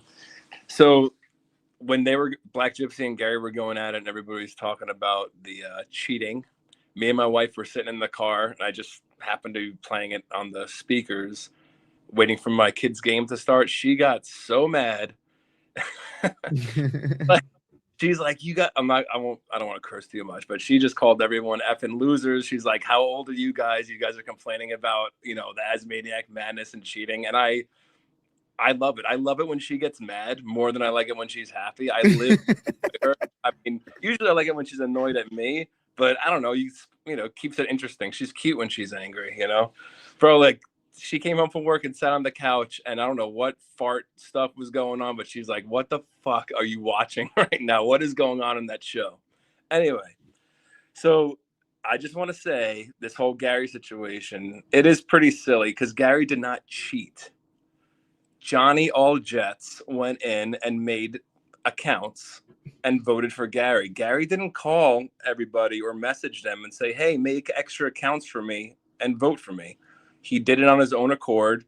He told them about it, and he was just like, all right, thanks. He wasn't just like, oh, yeah, dude, you should have made more. It wasn't like a conspiracy. So, I don't see anything wrong with it. Calling him a scumbag for it or a cheater and stuff, he didn't cheat, and I don't think he's a scumbag. And if they're going to fight over this, maybe they should do like a sanctioned boxing match or something, so no one gets hurt, because you don't want someone getting knocked the fuck out, like, you know, getting deboed at your meetups. You know what I mean? It may be bad. I might need to take out like an insurance policy if we put together some sort of bout for these two. Well, we could do like a tag team thing, you know, have you know, Beast team up with with BG, and then, you know, maybe I don't know who would team up with Gary Gorman or something. Definitely not Mad Max. That dude can't punch, so we all know that. So look, there's a lot of hostility between Black Gypsy and Gary. I hope we could you know, cool the temperature a little bit and remind everyone that this tournament is just for fun. It gives us something to talk about during some of the slow weeks leading up to the draft, where we're kind of recycling through similar storylines. And then even after the draft now, because we'll pause it, draft weekend, we'll have the championship set up for the Monday after the draft. The Final Four will start then. So at the end of the day, it's all for fun, people. No one's lives are dramatically changing, other than maybe Bonesy. He hasn't paid for a drink in Manhattan in over a year now, but he's the only one. I think this escalated because Black Gypsy doesn't like Gary. This shit's been brewing for a while, and I think that if anybody else this happened to, like if someone made extra accounts and told Leanie that they made extra accounts and she was like, oh, thanks, he wouldn't get pissed. You know what I mean? I think it's just because it's the person that's involved. But yeah, I'm so over the draft talk. I don't know who it was yesterday that was saying, you know, with our 4 picks, we need to draft a good player. It's like, no shit. We want to, you know, like we did draft good players. No, let's just draft one good player, then just miss on the other 3. That's good. You know, it's like, no shit, man. It's like, we of course we want to draft good players. So I'm just eager for it to be over with, and we could kind of dissect who we took and then all be wrong in 3 years. So, all right, brother. Talk to you later. Thunderlips, we appreciate you, man. Great call. Keep it rolling. But first, can I shout out Marine Jet Vet? Marine Jet Vet, paying it forward. How about a 5-spot of channel memberships that were just gifted? Let's go. Oh, yeah. That feels better. Oh, baby. All right. As they all say, Superman to the rescue.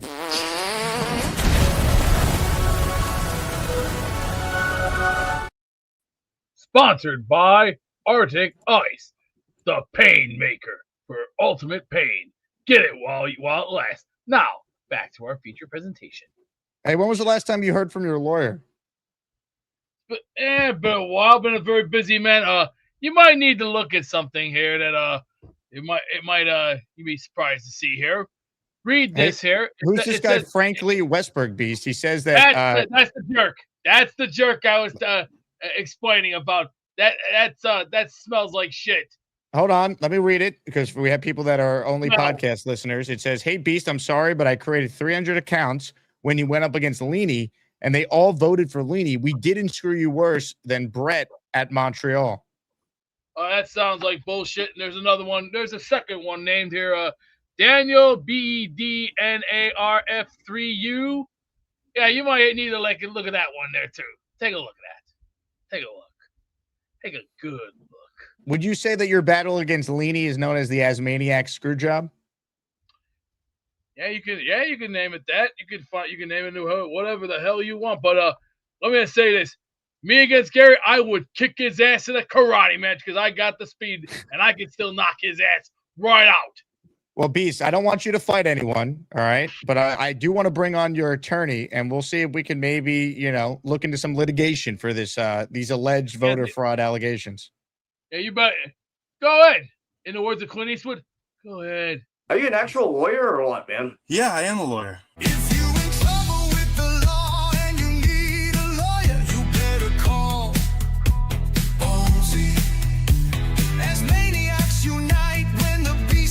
Trouble, so you better call Bonesy. Ignore the shoes behind him. Those are law books. Those are law books.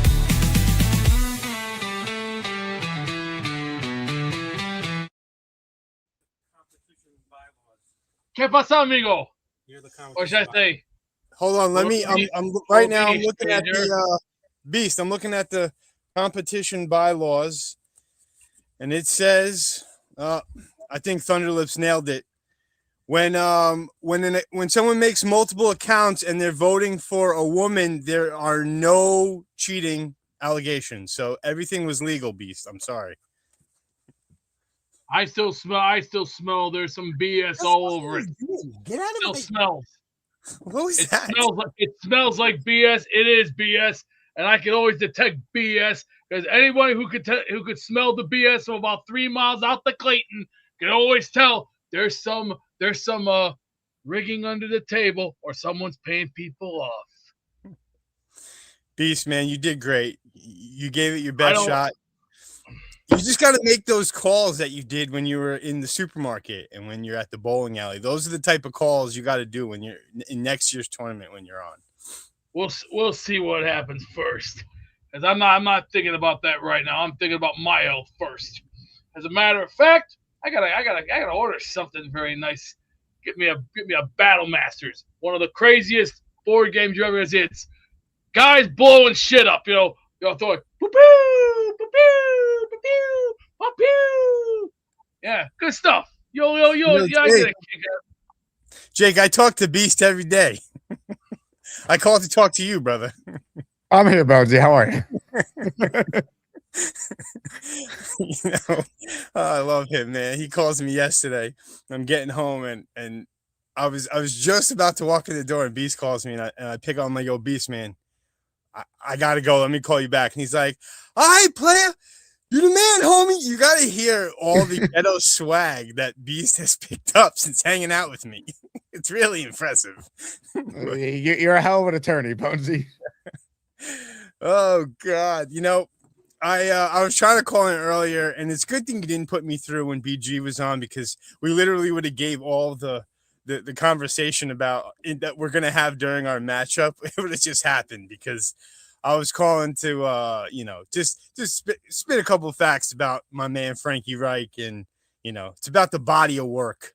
I'm sick of this "what have you done for me lately" stuff. But I'm gonna save it. We don't have to talk about that. I'll move on to the next. I'll have a quick jet point, which is, I'm starting to come on to the wagon about. I'm scared. I know we have Dunbar, and I know he's great, so that the Reese connection would be like, all right, well, we have someone who can develop Reese. But I still get nervous about just like, what happens with this staff if Glenn fails? Would Dunbar even stick around? Because I feel like Dunbar is only here because Glenn's a great salesman. So I don't know. I'm really starting to come on to the best player available. Like, I don't really care about draft value. If they feel that Styles or Downs or Tate or any of those guys, they would draft at 4, 5, or 6. It's like, dude, just take who is the sure bet of, than betting on the potential and the development needed for the player. Bailey, Reese, I don't know.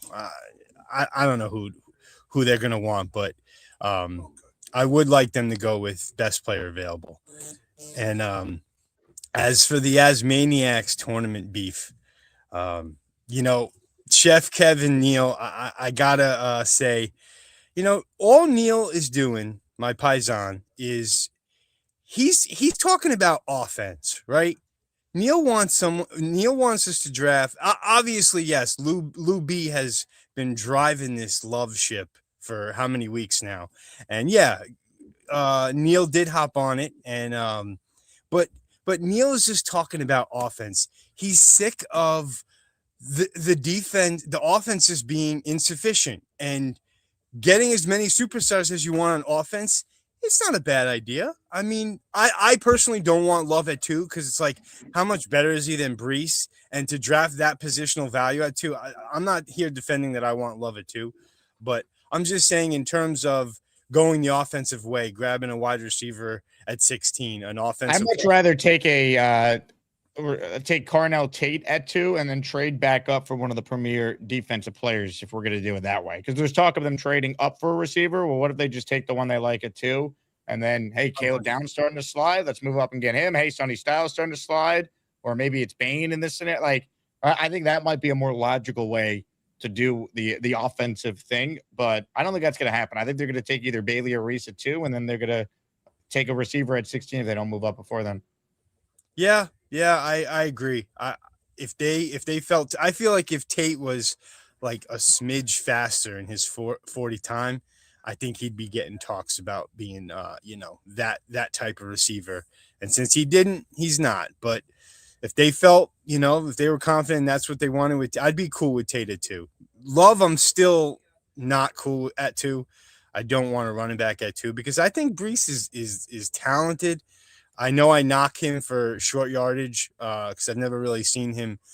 Besides, after the trade deadline, I did see a different Brees last year. I think we all did. He did look like he was trying harder to me than he has in the past, with especially with short yardage stuff. But I do think Neil is, and also Neil's another one who he just loves the Jets so much that he just wears it on his sleeve. He wants to manifest these things. He wants them to come true, and I can't knock him for that. But that's all I really got. Today's matchup, Gator carries the tournament with half of these guys that are, have all this, carries all this weight because of their intros and their sound bites. Can you please hit me with a talking about Big Cho? Sam, you need talking about Big Cho, Bonesy. Hold on. I gotta switch some things around. And We're talking about Big Cho. I like to talking about Big Cho. Big Cho. Love it, Bonesy. You're the man. Last thing, one thing I want to say. Castro. I'm glad you guys are switching that because we need to see Castro in this battle. Castro is a gangster. And if I was Kyle Clifton, I wouldn't even show up. I'd be scared of Castro. If Castro carries guns, he is gangster. Castro is an OG gangster. Clifton, you better be careful, baby, because Castro's coming. Ladies and gentlemen, Mr. Bonesy. The only thing worse than the New York Jets is cheap-ass shoes and head coach blues. At least we got Muji and some first-round picks. Jake, my brother, I'm trying to get hype. But this team sucks, and Joe Bonesy needs me to sell new flippers to this fat dumpster fire. Love it. Great call by Bonesy. Luppy with a super chat. Haven't voted yet. Want B-Man to call in first. I hope he does, Luppy. Just trying to catch up with some super chats here. Ozzy checks in. He's in the raffle for Jake. If Akeem Mesidor is there at 16, do we take him or pass? I think they would pass if there's a receiver they like that's there. Could they double up on edge? I mean, they could take Reese at 2 and then Mesidor at 16. There's a scenario where that happens. I don't know how the Jets feel about him. I'd be a little surprised, though, personally. Ryan says, my girlfriend hates hearing the show when I'm watching. She says everyone sounds slow. LOL. I'm like, there's normal guys on here too. Oh, there's plenty of normal people on here. Come on. Ton of normal folks. J-E-T-S. Jets. All right, let's go. Come on. J-E-T-S. Jets. You want normal? Fucking diarrhea. Cha. We'll give you normal. Iconicalware says, Beast, show us a roundhouse kick. Beast, you have a roundhouse kick in you. Beast.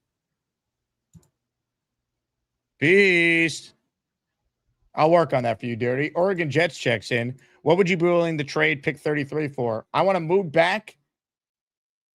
Maybe let's say between 7 to 10 spots at the most. And I want to get a 3rd round pick in that scenario.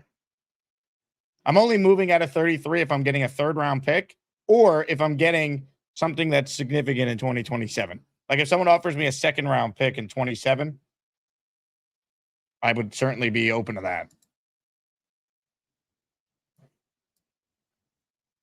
More of your calls before we wrap. We got to make these quick. Let's say hello to Joseph, who's next. What's up, Joseph? Hey, how you doing? What's up, man? I've got 2 little quick points. One, what was that podcast you do with Rich and? It's called the Jets Collective, and episode 3 will be live on Thursday this week at 7 p.m. Eastern.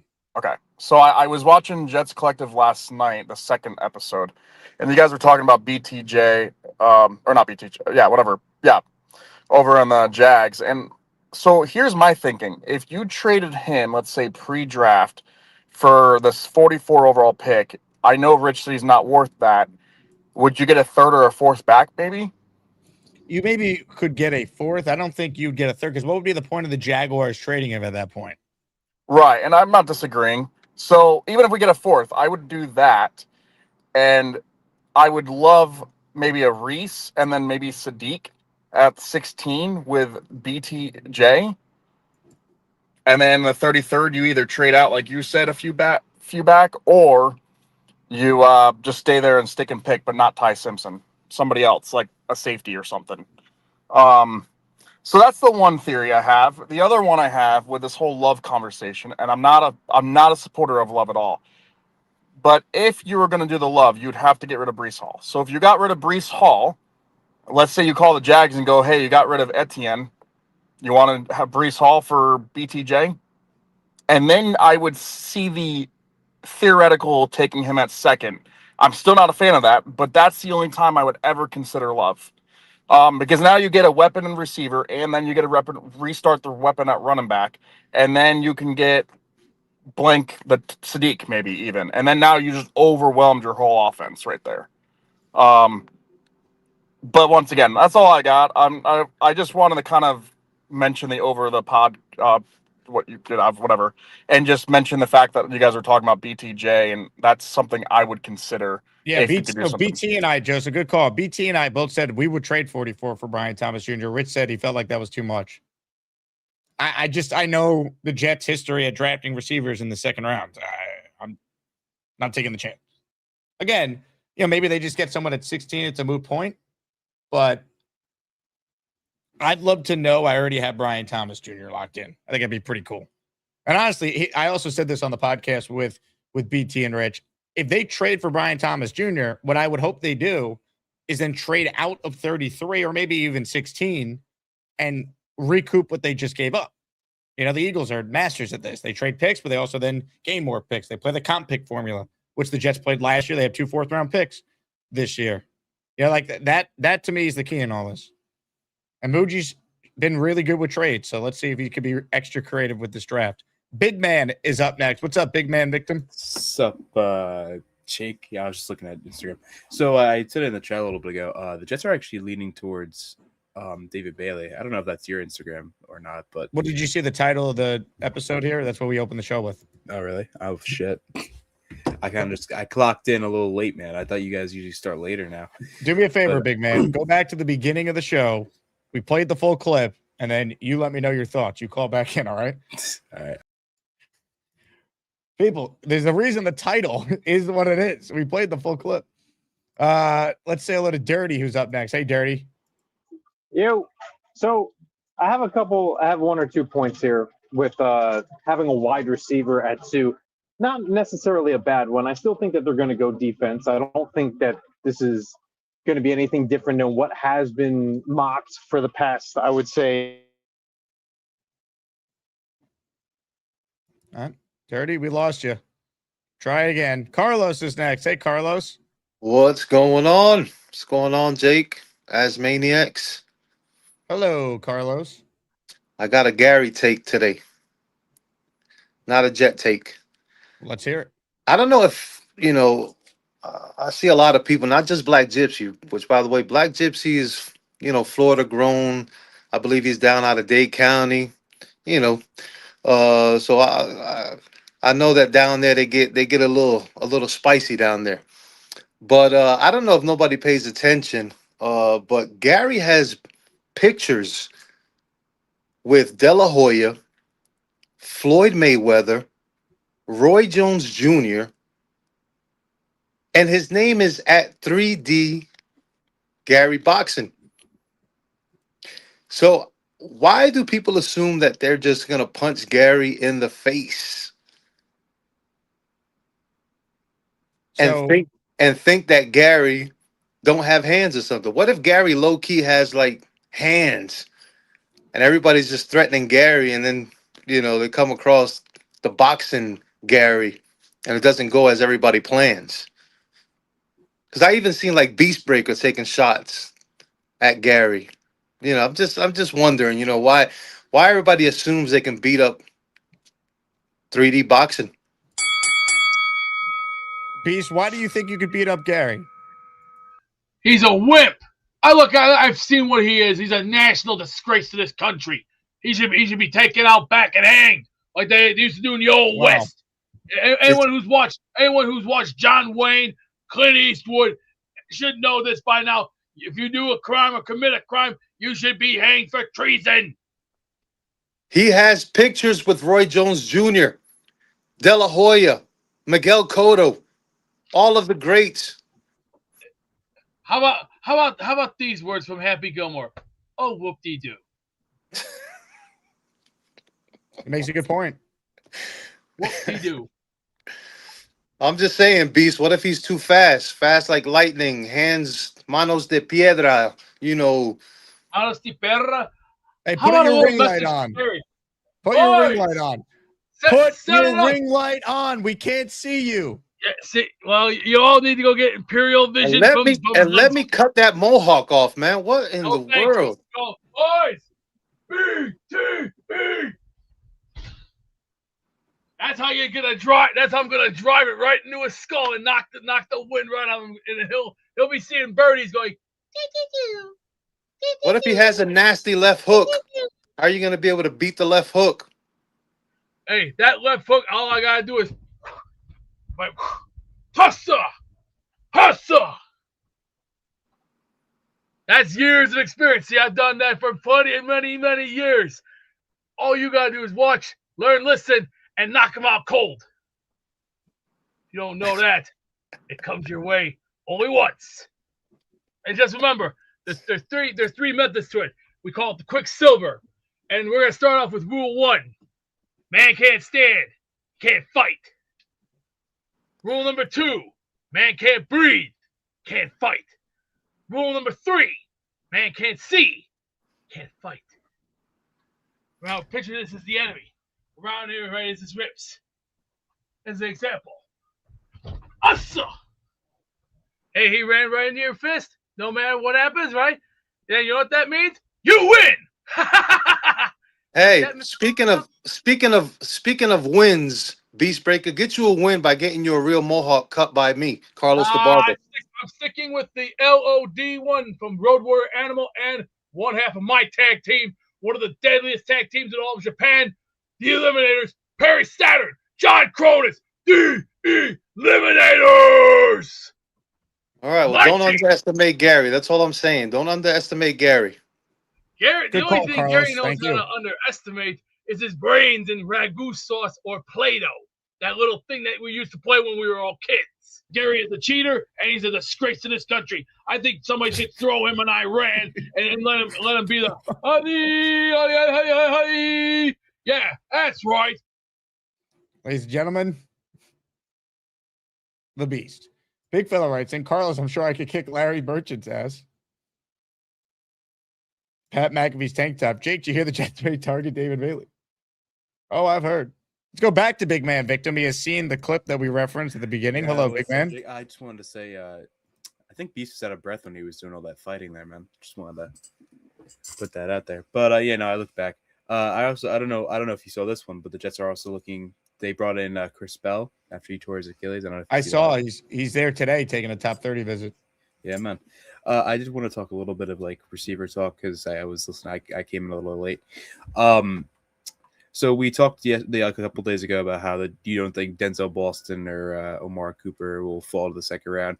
Who do you think? What wide receiver? If we don't take a wide receiver at 16, if Mekhi Lemon is off the board, who do you think the Jets would get at wide receiver if they do go to 44, 33, or if they trade back?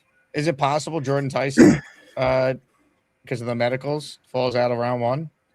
Yeah, but then you could also say because of Lemon's, because like I already know I said Lemon. Boston might not go in the first round. There's a chance he does. I think there's going to be at least 4 receivers that go in round 1. Tate, Lemon, Tyson, Cooper. I think all are first round picks. I think if you're talking about round 2 guys, I think you're talking about Skylar Bell, Denzel Boston, Jeremy Bernard, Chris Brazel. I think those are some of the names to watch. Yeah, and another question. How would you feel about the Jets taking a defensive tackle?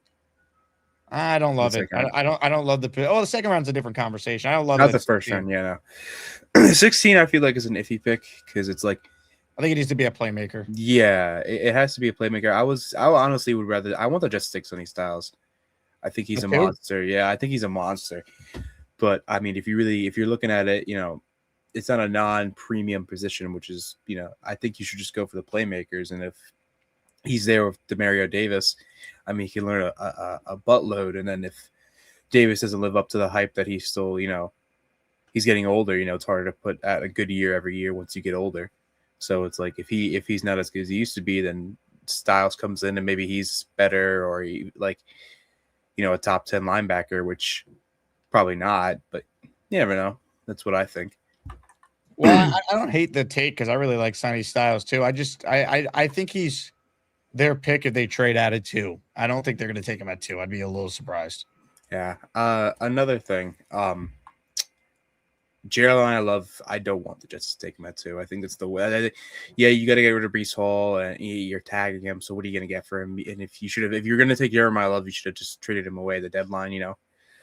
Like it doesn't make sense. I don't think it's a good reason to take him at 2, especially when you need so many other positions. Running back, isn't a super big position, but there are so many running backs that you can just find.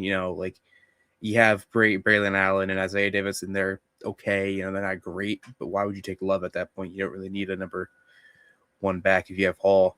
So I think that's a crappy decision. Safety, I think safety would be good if I forget his name, falls to 16. Caleb Downs. I'd be a little surprised if he made it that far.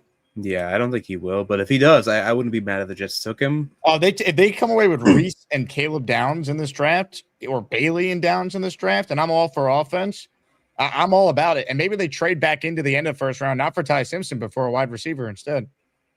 I mean, yeah, maybe they could get maybe Jordan Tyson does fall. I think he probably will because of his injuries. But the thing is, it's like if the Jets take him and he ends up being, super injury prone, kind of like Elijah Vera Tucker, or he's super injury prone, but he's not as he's good when he's on the field.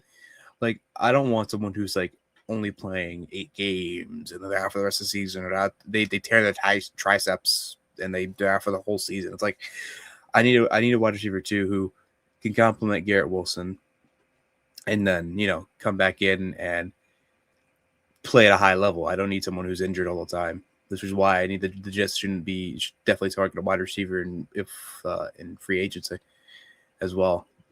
Could you make a trade for someone, or I mean, Brian Thomas Jr.'s there, but why are the Jaguars going to let him go? Is a real question. Why they're going to want a 2nd round pick, but he's heading into his 3rd year, and there must be something wrong if they're looking to trade because he has 700 yards this year, he had 1,100 yards in his rookie year, so there must be something wrong there, Well, he wasn't a fit for their offense. Apparently, he had some drop issues this year. Didn't want to go over the middle. Rich Cimini said on our collective when he did some digging on it, talking to people with the Jaguars about it. So you're right, big man. I mean, he's out there. I'm willing to take a chance on him for the 44th overall pick. I know some aren't. I don't trust the Jets on day 2 in the draft, the wide receiver. All right, we've done this how many times? Elijah Moore, Denzel Mims, Stephen Hill, Devin Smith. Brian Thomas Jr. already had a season where he had 1,200-something yards as a rookie. I'll take my chance with the 44th pick if that's what it would take. And you still would have him under control for 2 more years, making no money. I think it's worth it. Jersey Jet writes, and has anyone ever seen Gary's gloves or rope? What's his record? Was he a boxer or promoter like Beast? I have no idea. Nobody seems to know. If anyone has the answers, let us know. Bino says, I actually watched Gary's boxing show. He knows the fight game. He breaks down fighters with serious knowledge. One thing for sure, Gary knows boxing, 100%. Now, his takes on other things, people oftentimes disagree, but he definitely knows the sport of boxing. All right, home stretch here. I'm counting raffle names. Right now, we only have 14 entries, so we don't have enough for the raffle. We get over 20, I'll spin the wheel. If not, we will pick things up this afternoon for the Jet jersey of your choosing. Oscar says, Jake, did you see what Cimini had to say regarding JSN and the Jets drafting him? Oscar, I was on the podcast where he said it.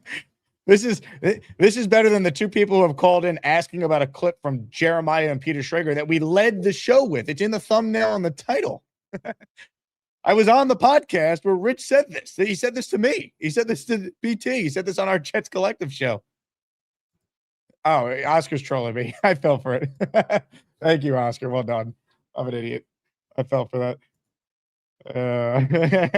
He's just getting me going because I was like, how are people calling in asking me if I've seen something we led the show with? You guys are all doing the Gorman, where he just calls in to give his points and then leaves. He doesn't watch a second of the show. The Lump Man in the raffle for 5. They wrote me off. I ain't right back, though. Lumpy, let's go. Let's go. Jets, Jets. You got a membership in the Lump Man. You thank them. Here are the 5 people that Mr. Tube tells me received a membership. MTA Winston, Jack Monario, Late King, Zach 3668, and the guy who just called us, Big Man Victim, all receiving a channel man from the Lump Man. The Jet fans getting a little crazy. It's receiving a channel man. That makes no sense. Receiving a channel membership. Let's try Dirty in the truck again and hope his connection works. Hello, Dirty. Yeah, somebody signed in the top dog coverage, so my Google kind of switched over on me. So,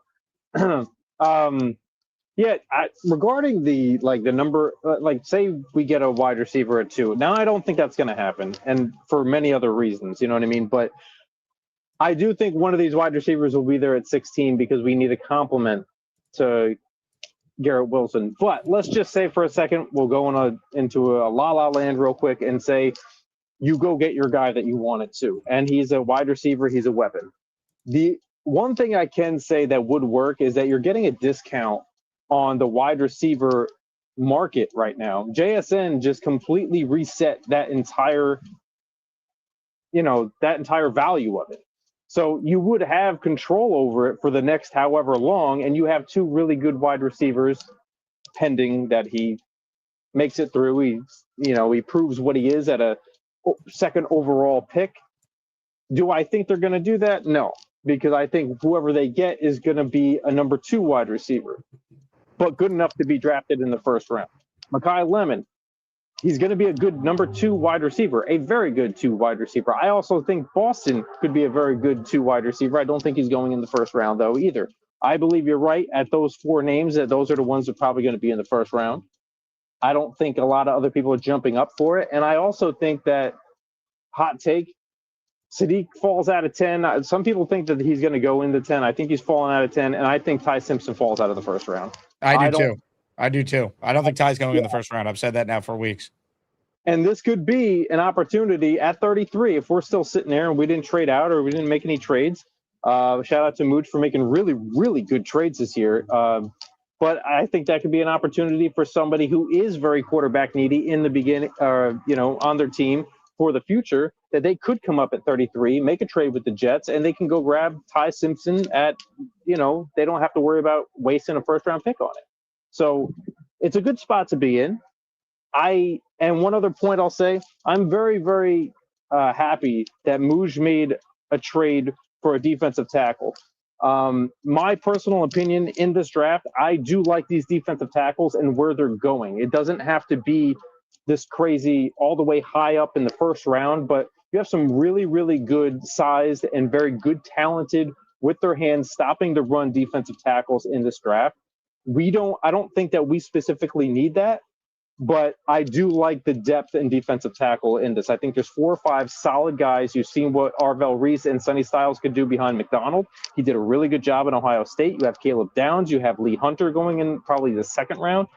These are some really good depth and defensive tackle in my personal opinion. But I think that Mooj stepped ahead of all of that and got the guys that he needed in that trench so we could stop the run on defense. That's my opinion. Dirty, keep doing your thing, man. All right, drive safely. Thanks, buddy. Dirty, check it in. Love it. I got time for 2 more calls. But first, Nicholas, shout out to you. You're in the raffle for 1. Jets. All right, here we go. Raffle's going to be officially happening because we hit the threshold I believe we needed. Make sure you enter, though, for your chance to win. Let's go to Fibrow, and then Adam will close this out. Fibrow, what do you got for us today? Hey, how's it going, Jake? I would say I'm not a fan of Carnell Tate at 2. He's a number 2. He's been a number 2 the whole time with Jeremiah Smith. Well, to be fair, Jeremiah Smith is like a generational receiving talent. Everybody else, though, I mean, he's not I I don't see him being the number 2 pick in the draft. That's a massive reach. I mean, if you like your guy, go get your guy. But I don't think they're going to take him 2. I think they're going to take Reese or Bailey. Tate is not worth. Tate is not. Tate is good. Like, he's just not going to be. I don't ever think he. Like, I think at best you're getting like a really good a better George Pickens, T. Higgins type player. Those guys are those guys number 1s. Like, these are really bona fide number 2. But to pick him at 2 to be a number 2 is like a reach, in my opinion. But I think, like, I like Arvell Reese. I like David Bailey at 2. But I think. I don't like David Bailey at 2, to be honest. I'd rather go with Reese, but I think our safest pick is Sonny Styles. I think Sonny Styles is not going to be a bust. I think we should just pick him, even if it's not a premium position. Just get your guy. That's my opinion. And at 16, I don't want Sadiq. I think Sadiq is like, we just got Mason Taylor. What are we doing? Like, for all that, we should have drafted Tyler Warren last year and then drafted I don't know. I just don't think. Sadiq is good, but I don't like that choice. And also Chris Bell is a really good prospect. I see they're having him for a visit. That guy is a dog. If you look at his tape, he's like he's basically like an AJ Brown. He just hasn't been he's injured. He tore his ACL, so but like when he's healthy, he's special. He's just he's a second round pick, but I would rather have BTJ at 44. That's a no-brainer. I totally would love that move. And yeah, that's all I got to say, Jake. Bro, good call. I like Styles a lot. I think I can only take him if I'm trading out of 2. I just don't believe taking a linebacker that high. Similar to my running back thought, but I'd be more on board with Styles than I would love. I just don't want to take a running back at 2. We just went through this with the Giants. I don't understand these people. Aussie Jet fan in the raffle for 1. Let's go, Aussie. Good luck. It's Australian Jet fan.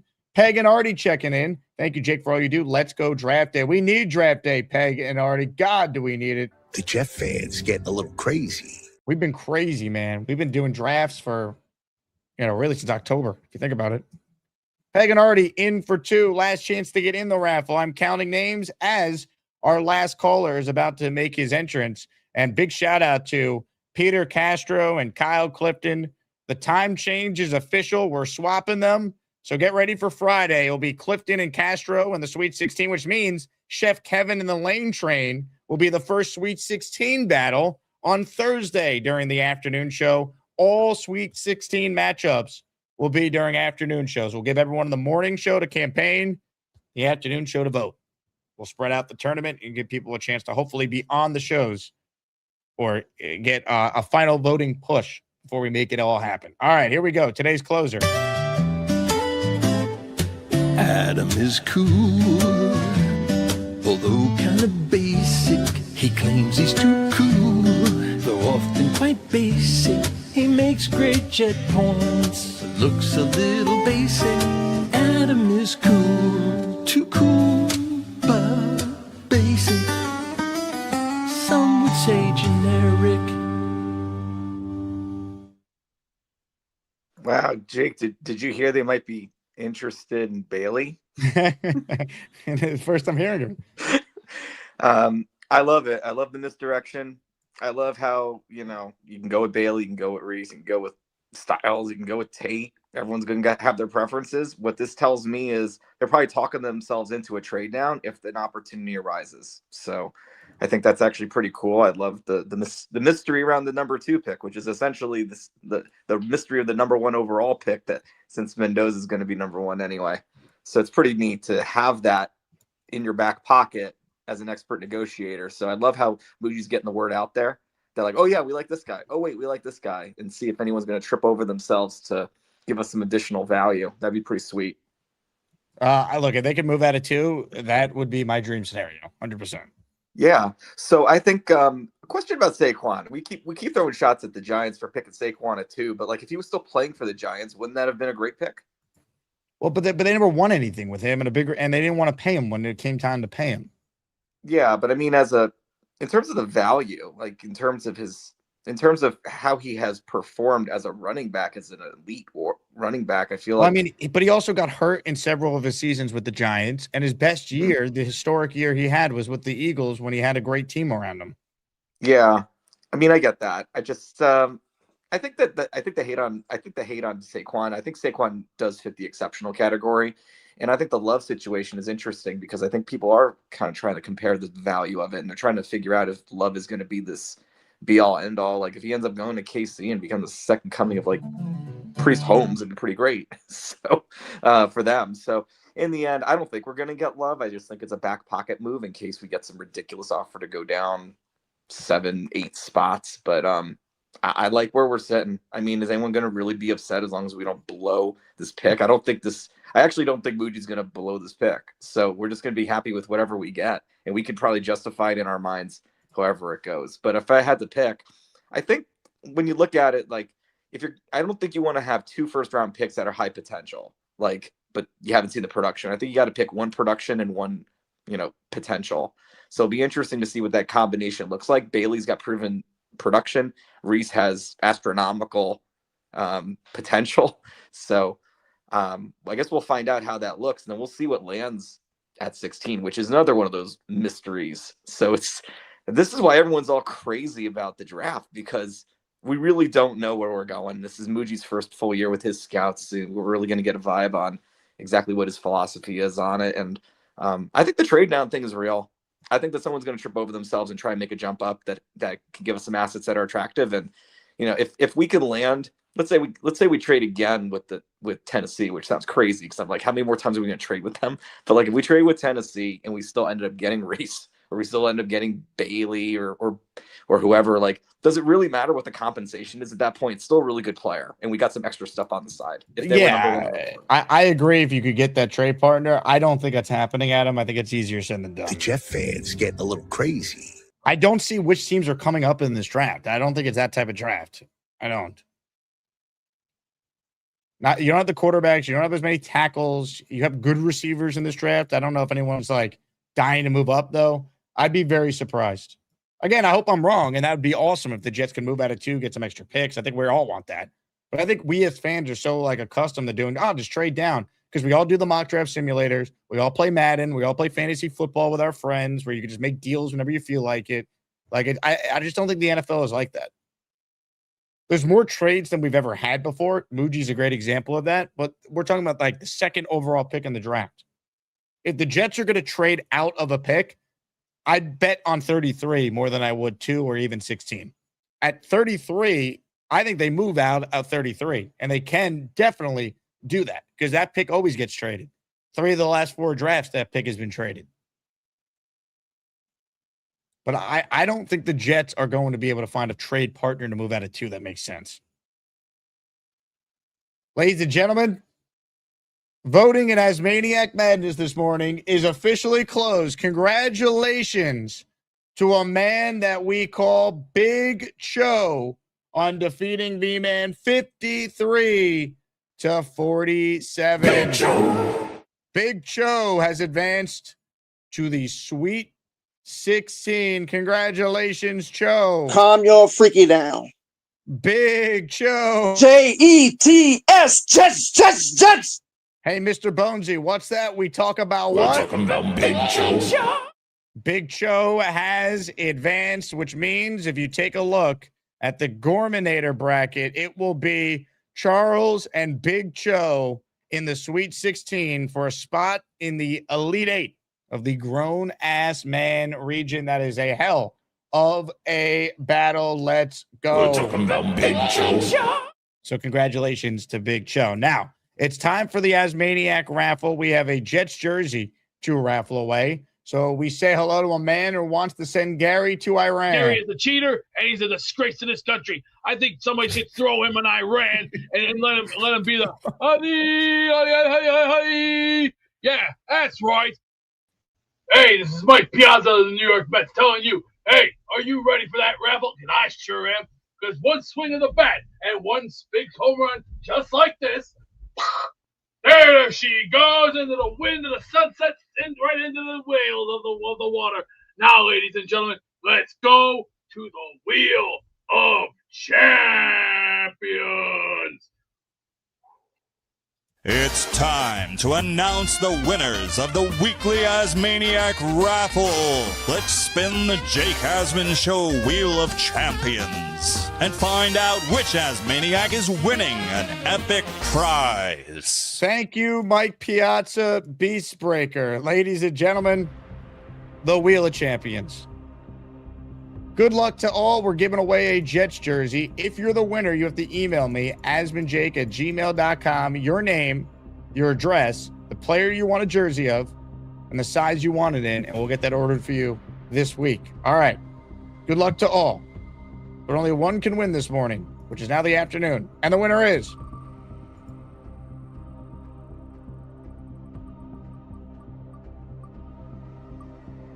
he's done it again. Snowball, who won a Jets jersey, I forget which player, a couple months back, has won another one. Snowball, you are the winner. Hit the Jet chant for Snowball.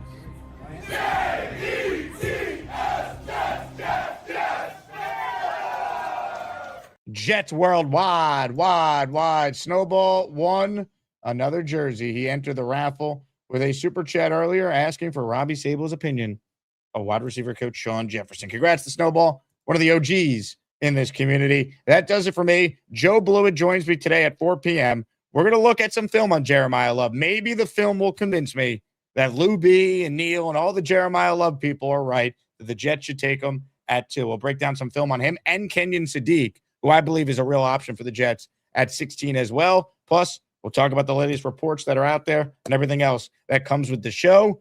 In the afternoon matchup today, it's a fun one. PBM and the King Lowski, going head-to-head for a spot in the Sweet 16. Again, like the video. Make sure you are subscribed to the channel. Tell all your friends, your family members to subscribe as well. You know, Jets Johnny, if you could take your 7 accounts and that you use the vote for Gary and make sure you're subscribed to me, that'd be great. Trying to get to 45,000 subs, and right now we're at 44,928. So you guys are the best. Thanks to everyone who watches every day. Draft is almost here.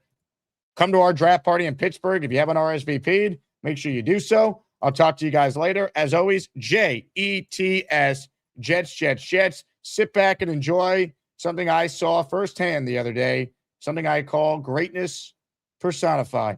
Hit it. God bless America, my home, sweet home. God bless America, my home, sweet home. God bless America, my home, sweet home. Oh, hi. Jake wants me to ask you to click on the like button. That's right, Lane. And if they don't subscribe to the Jake Asman Show, this team may never win another game. Let's go, Jets!